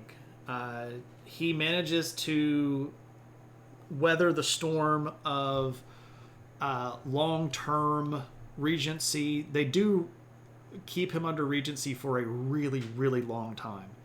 A lot of people thought that he was like mentally underdeveloped, right? Like he was some sort of like mentally delayed or had some sort of developmental disorder. Okay, let me preface all of this stuff with, I really don't like it when people try to diagnose people in the past. But as an attempt at sort of sharing as much information as I can, there are a lot of people that think that he was dyslexic, and that was part of the reason that he couldn't read very well or at all, and that he had trouble sort of in his studies, because a lot of that stuff, was like, go read this book or go write this stuff in Latin or blah, blah, blah. You're going to take that as historical fact now. If you want to, you're welcome to. So let's flip back here to... Oop, that's the break screen. So if we look at sort of the territory at its height, and we look at all of the stuff that's in green, this is kind of all of the territory that they're going to end up with over the course of their time. And while this doesn't necessarily look like a particularly big chunk of territory, it really was. When you compared the footprint of the Swedish Empire to other countries in Europe, they were really big. Really big. You just thought that he chose the barbarian class? Yeah. He stat dumped in strength and constitution and low-rolled wisdom and intelligence. It's what you do with a barbarian. It's just what you do. They don't necessarily need to have high wisdom scores. It's okay. It's better if they have a little bit of charisma so that they can do intimidation, but for real. The Baltic Sea was pretty much Swedish territory at that point. Yes, it pretty much was. That's a great point to make.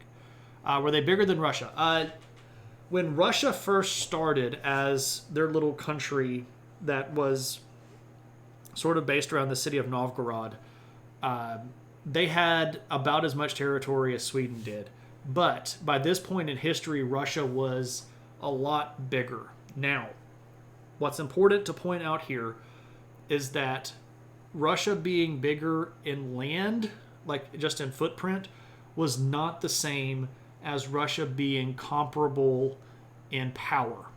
Russia at this particular time period in the late 1600s and early 1700s was really struggling to find its place in a larger European scale. The world of Europe had advanced very, very rapidly under the Enlightenment, and a lot of those ideas had not made their way to Russia as such. Now, that isn't to say that everybody in Russia was dumb or stupid or behind, but the level of technology that they had was not as high as a lot of other places in Europe. And if we were to look at military tactics of Sweden versus military tactics of Russia at this time, Sweden would have beaten Russia in a one-on-one fight. Russia had a lot of territory, but if we were to just take them out of time and put them on a neutral battleground in some pocket dimension and just set the Swedish army and the Russian army up and said, you have to fight each other, the Swedes would have won. Almost certainly. I would not feel bad about putting money on them, right? Peter the Great is coming around this point. You can intimidate with strength. Yeah, you can. It's just not as effective if you're basing strength on intimidation. It's not as... You don't get as much modifier as you do if you base it on charisma. I don't think. I might be completely wrong on that, though, Nix. I might be completely wrong. Have you ever been tempted to be like, every single one of you failed this semester because I made everything up? No. I would not have done that. I would never do that. You think in 5th edition it can be the same? Yes, 5th edition made everything like training wheels. Pathfinder was... Yeah, so I haven't played a barbarian in 5th edition. I've played a ranger and a fighter, and I didn't play the fighter very well. Your fairy barbarian doesn't. Okay, cool. This is the changing between D&D editions. They changed a lot of stuff in 5th edition. A lot of stuff. All right. So, let's talk about the end. The end. Because all good empires have to come to an end. Let me put another break in that. We have to talk about the Great Northern War. Now, in 1700, we're going to get a new king. Specifically, this guy. This is Charles the 12th. It makes sense, though, a very uncharismatic person can be very intimidating. That's true. That's very true. You're patiently awaiting 0S give. I hope I never get there. I really seriously do. If I ever get to that point, I should quit teaching. If I ever get to a point where I don't feel like I'm capable of properly teaching, I really hope that I have the capacity to find another job or to quit. Teaching is too important to not care about it. You're on Team Charles the 12th. Oh, Lumpy. I hate to tell you, Charles the 12th is not a good team to be on. So he takes over when he is very young, and he is very inexperienced. And almost as soon as he takes over, there are going to be repercussions. Why did the kings go bad? Why did the kings go bad, good, bad, good, bad, good? It just happens that way sometimes. It doesn't always happen that way. Sometimes you get a really good string of leaders, right? And sometimes you get a string of bad leaders. But sometimes it does seem like it just alternates back and forth. And a lot of that has to do with sociology and pressure of you're changing things for the worse when you change things for the better. And then the definition of who is good and who is bad. The polarization. But it's a messy situation to try to be in, right? You're on Team Olaf Palma. Okay. All right. So here we go. We get a new king. He's very young. And Sweden is in the dominant position of the region. Undisputed dominant position. So, all of their neighbors, the Kingdom of Denmark/Norway, Poland, and Russia, are going to meet in secret and form an alliance. And the purpose of this alliance is to destroy Sweden.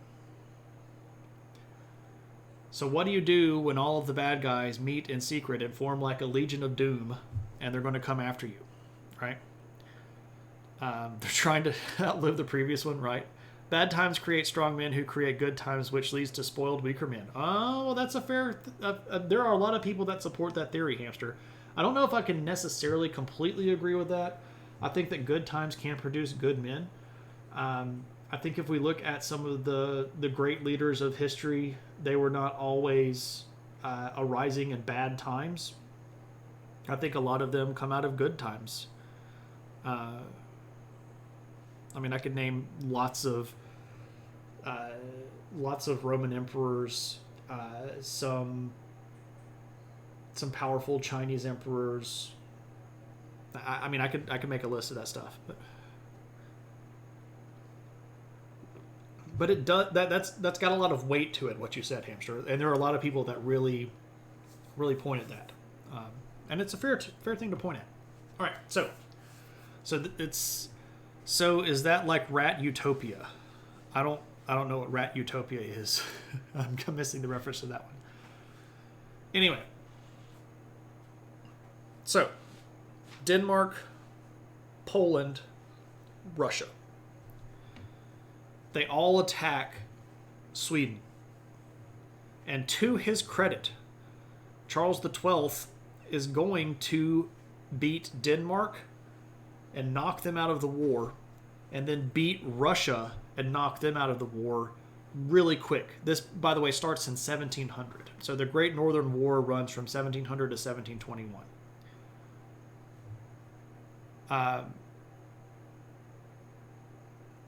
Oh, are you talking about the... okay, I think I know what you're talking about, but I don't immediately associate everything together. If you're talking about that whole thing where they put the rats in situations where they basically gave them everything that they wanted and they became fat and lazy and horrible, if you're talking about that, yeah. Is this when Johann Steinbeck wrote East of Sweden from the Viking Press version? Yeah. But it might have... I can't remember if he wrote Geats of Wrath first, though. I can't remember if that came before or after East of Sweden.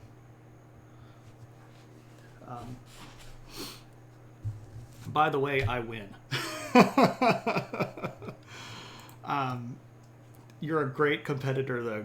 Come back next time. So, they beat Denmark, they beat Russia, and this is like kind of surprising. Nobody really expected them to be in that particular position to do so. And then they make some dumb decisions. They invade Poland, and they do pretty well. And Charles is like, let's just keep going. Let's just keep going. So they get kind of way down into Polish territory. And way down here in Polish territory, when they realize that they're kind of behind enemy lines and they've got a long supply line running back up this way, they lose a couple of battles. And at this point, Russia goes, wait a second. The king of Sweden is way down here.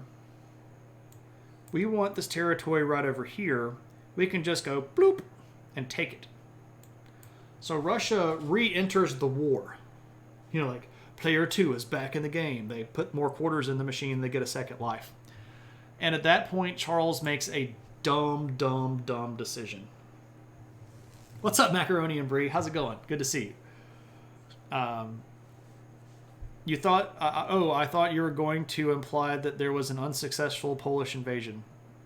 Well, the Polish invasion was quite good, but they overextended themselves. All right, Lumpy, take it easy. When Russia decided to attack again into the Baltic territory, Charles goes, we should just go get Moscow. We could just, pop like boop right across here. We could go take Moscow, and we could knock Russia completely out of the war forever. And then maybe we could even take Russia. That's right. Charles the 11th, Charles the 12th at this point, makes that old-fashioned bad decision. He tries to invade Russia by land. And you know how this goes. You know how this goes. You was hoping that was not the decision. That was the decision. We're going to invade Russia. And of course, what do the Russians do? No, it wasn't the winter.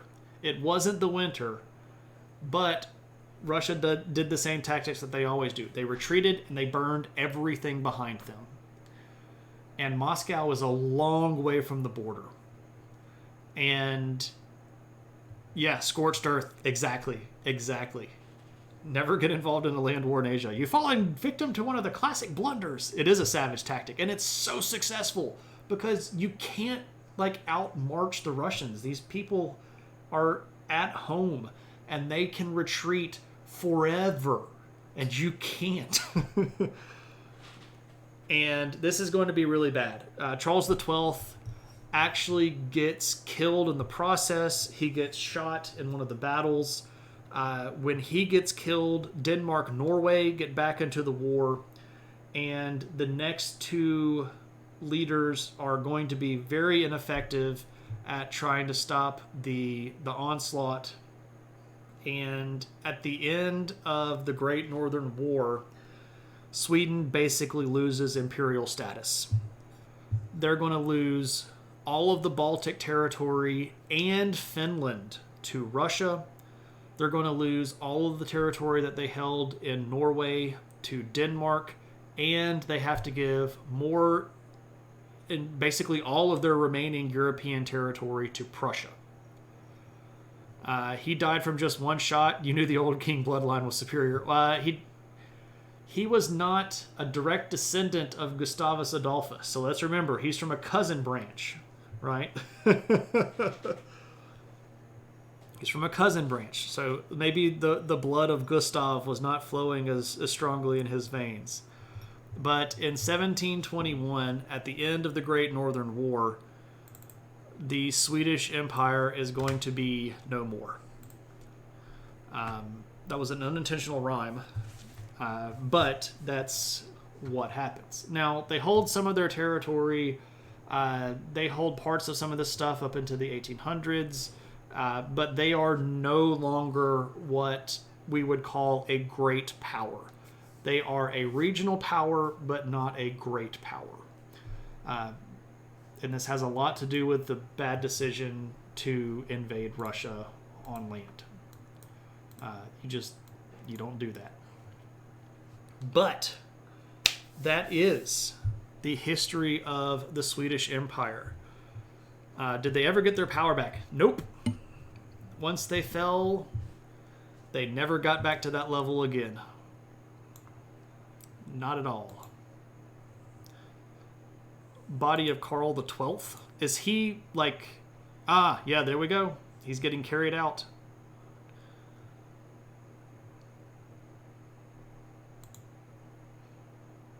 That dead horse is still kind of trippy.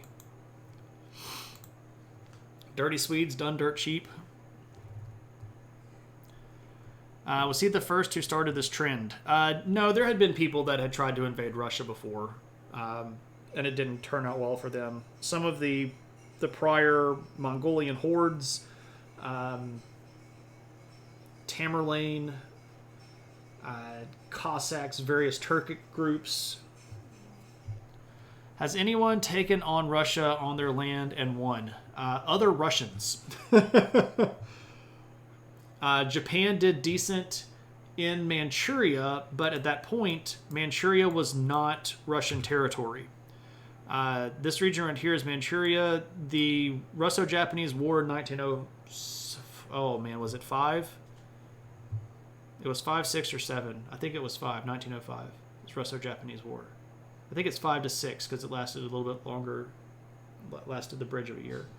I think that's correct. Holy moly, that's a big freaking painting. Yeah, man, those people in like that high Enlightenment Baroque kind of, that's not the Baroque period. What would that be? The realist period. That stuff is crazy. Lenin beat up the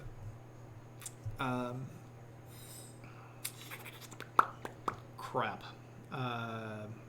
Lenin beat up the czars pretty well.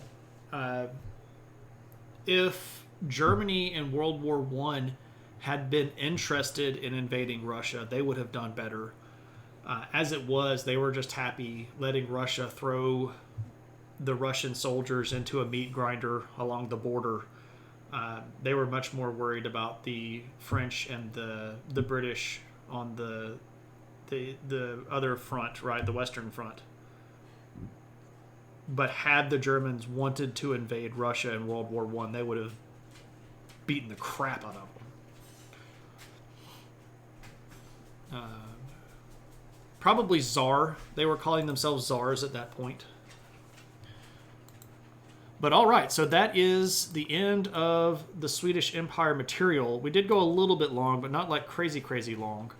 So, does anybody have any questions about any of this stuff or follow-up information, or does anybody want to do stuff like redeem any points or anything like that?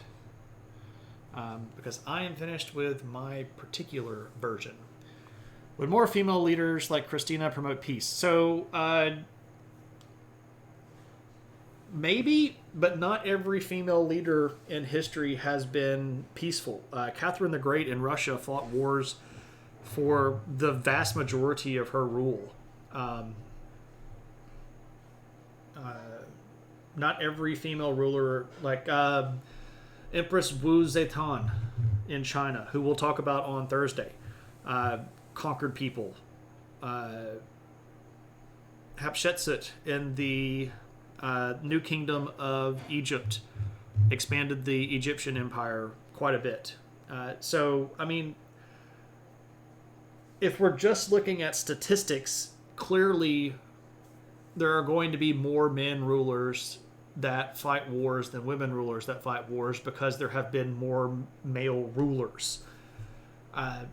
In order to get a better idea of that, you would have to start controlling for numerical stuff, and you'd have to look at total number of female rulers as a ratio who had wars versus total male rulers as a ratio who had wars. And I would bet that it would come out roughly the same.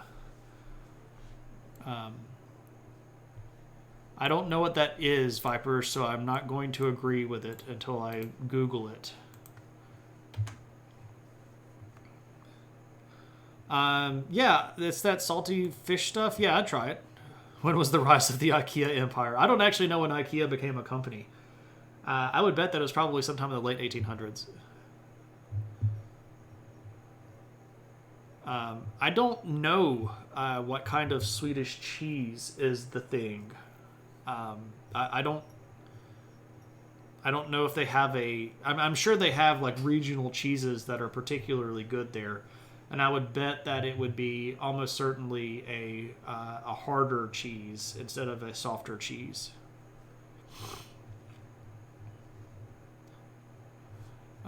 Margaret Thatcher was peaceful. Yeah, ask the Falklands, right? Surströmming is vile. It's really vile. It's evil in a can. Wow. So there we go. You have no idea how vile it is until you smell it. I mean, even so, it would be an experience, right? I would be able to tell the story of that time that I ate Surströmming, right? Which I've never had, so why not? Right? You can try everything once or twice, sure, right? You can ruin a street by opening a can. Is that the rotten shark? I think the shark stuff is either in Iceland or Greenland, where they catch the shark, and if you eat the meat right away, it's poisonous, so they hang it up or bury it in the ground and leave it for a long time until it starts decaying, and then the poison in the meat breaks down and sort of like pickles the stuff. I don't think I want to like open a can of this stuff in my house, considering how bad it's apparently smelling. I don't think I want to. I would try to do that maybe in the yard. Does Russia need Ukraine to remain an imperial power? I would say Russia's not an imperial power at the moment at all.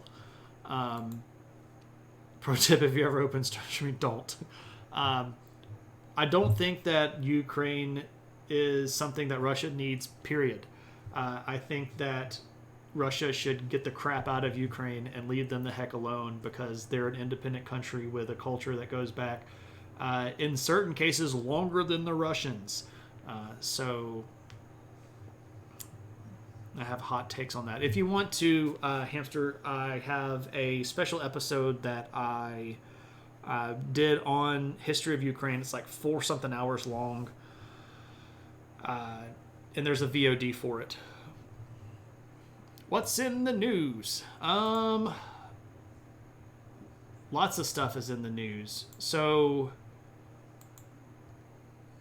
let me think of something. Do you have something specific that you want me to talk about, or do you just want me to just like kind of go what's in the news? Yeah, I'll give opinion on Russia for free pretty much until they decide to start acting like decent human beings.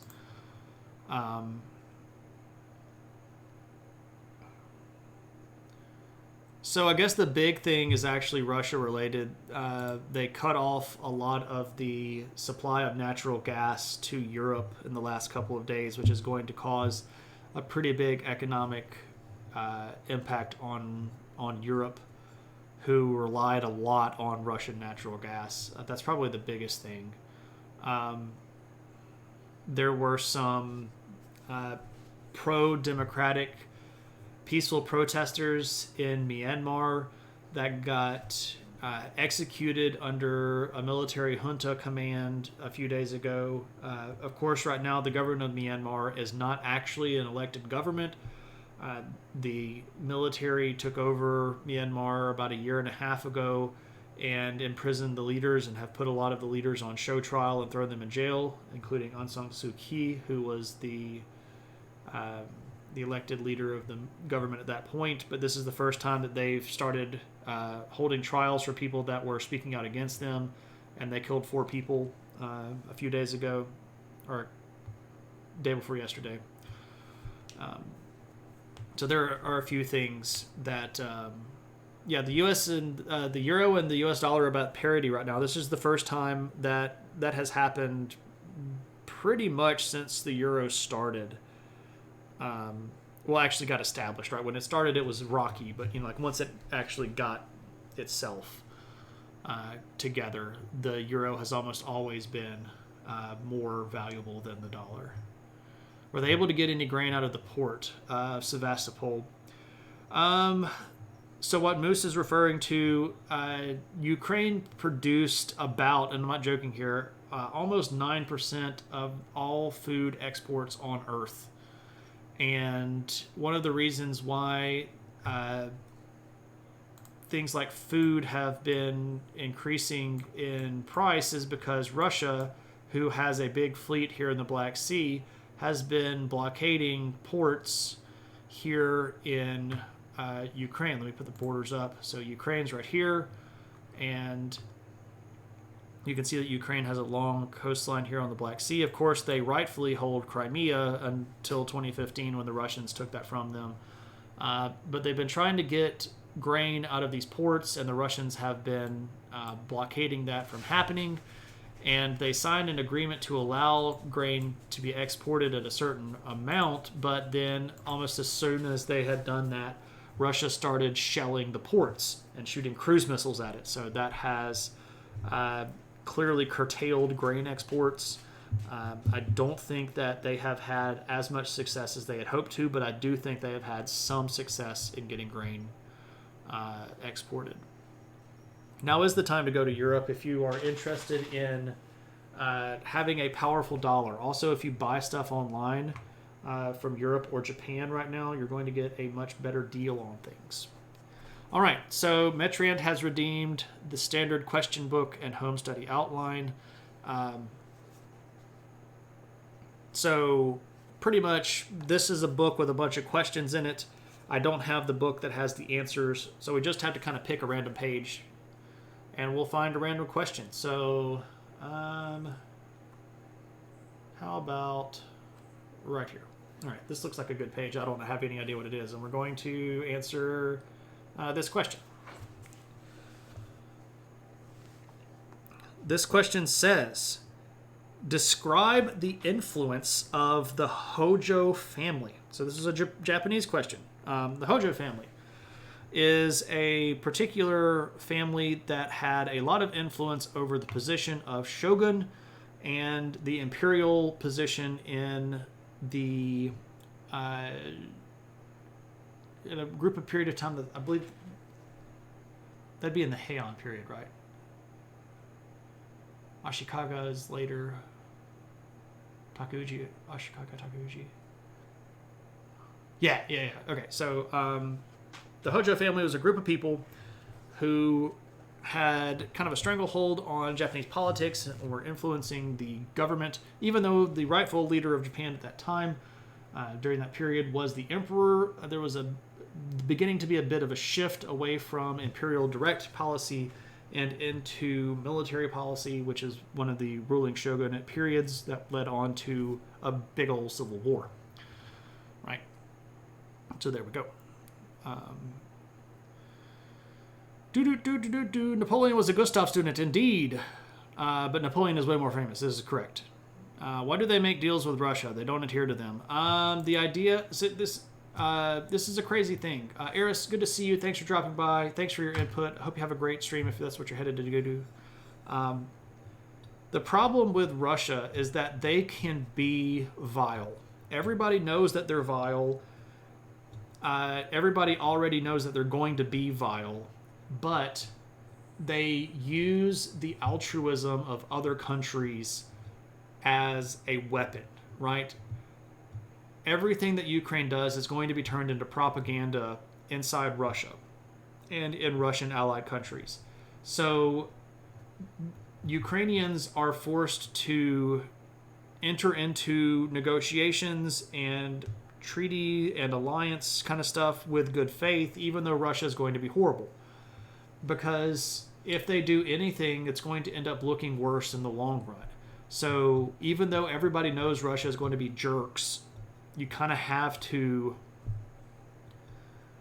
You have to be nice so that when they are jerks, you can create a clear distinction that they are being jerks. It's just said to describe it. You didn't specify that it had to be... I've missed some context here. Okay, I missed a lot of context here. Okay. Desensitized human beings. Yeah, okay. Also in the news, they pulled Tory voters on who they'd like to be the PM. 29 voted for Sunak, 24 for Truss, 40 for Johnson. I think what's going to end up happening is that the MPs are going to end up... So Sunak has about as much support as I think he's going to get. And I think that the people that are going to decide between the two are going to go with Truss, because I think Sunak is a little bit too closely associated with Johnson, especially Johnson at the end of the Johnson premiership, where he was being a giant jerk.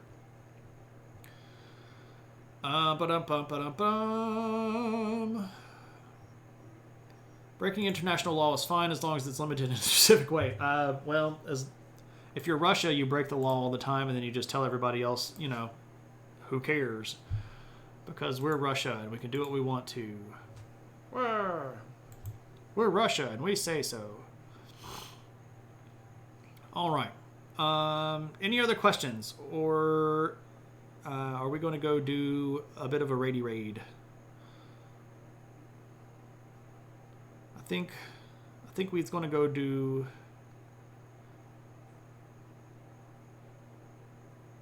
I think we're going to go do a raid. But let's see what... Nope, nobody else has said anything. All right. Who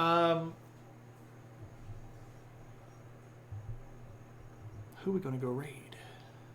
Who's we going to go? I think we're going to go raid my friend Crush. When Shaggy defines your foreign policy, it wasn't me. Sadness. Tropical is here. I don't think anybody called you. All right. We're going to go raid my friend Crush. Crush Builds is an artist. I don't know exactly what he's working on at the moment. Let's see. Doing some design stuff. He does a lot of different graphics design things. Does a whole bunch of like logo design and stuff like that. So viewer request well satisfied. Well, thank you, Metrand. I hope that I didn't overgeneralize too much. With a stream like this, you have to do a whole bunch of like clipping the tops of the waves, because it's a long period of time that I was trying to condense into a small amount of discussion. So I hope that I satisfied it to the level that you would have been satisfied. Feel free to tell me everything that I screwed up, if you would like, and I would actually take that as positive reinforcement, because I'm not perfect. But let's go raid my friend Crush. He's a cool dude. Thanks for sneaking in your learning for the day.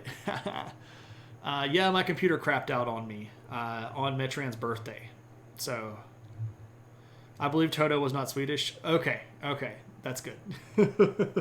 All right, everybody, so let's go see Crush, show him some love. As always, our battle cry is adventure, and if you have those lovely adventure hat emotes, you can throw those in the chat. The next time you will see me definitely is on Thursday. We'll be talking about the collapse of the Swede dynasty and the rise of the Tang dynasty in China. It'll be good times, some interesting Chinese history stuff.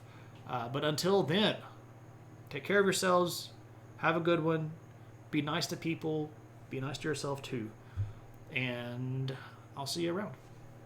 Take it easy.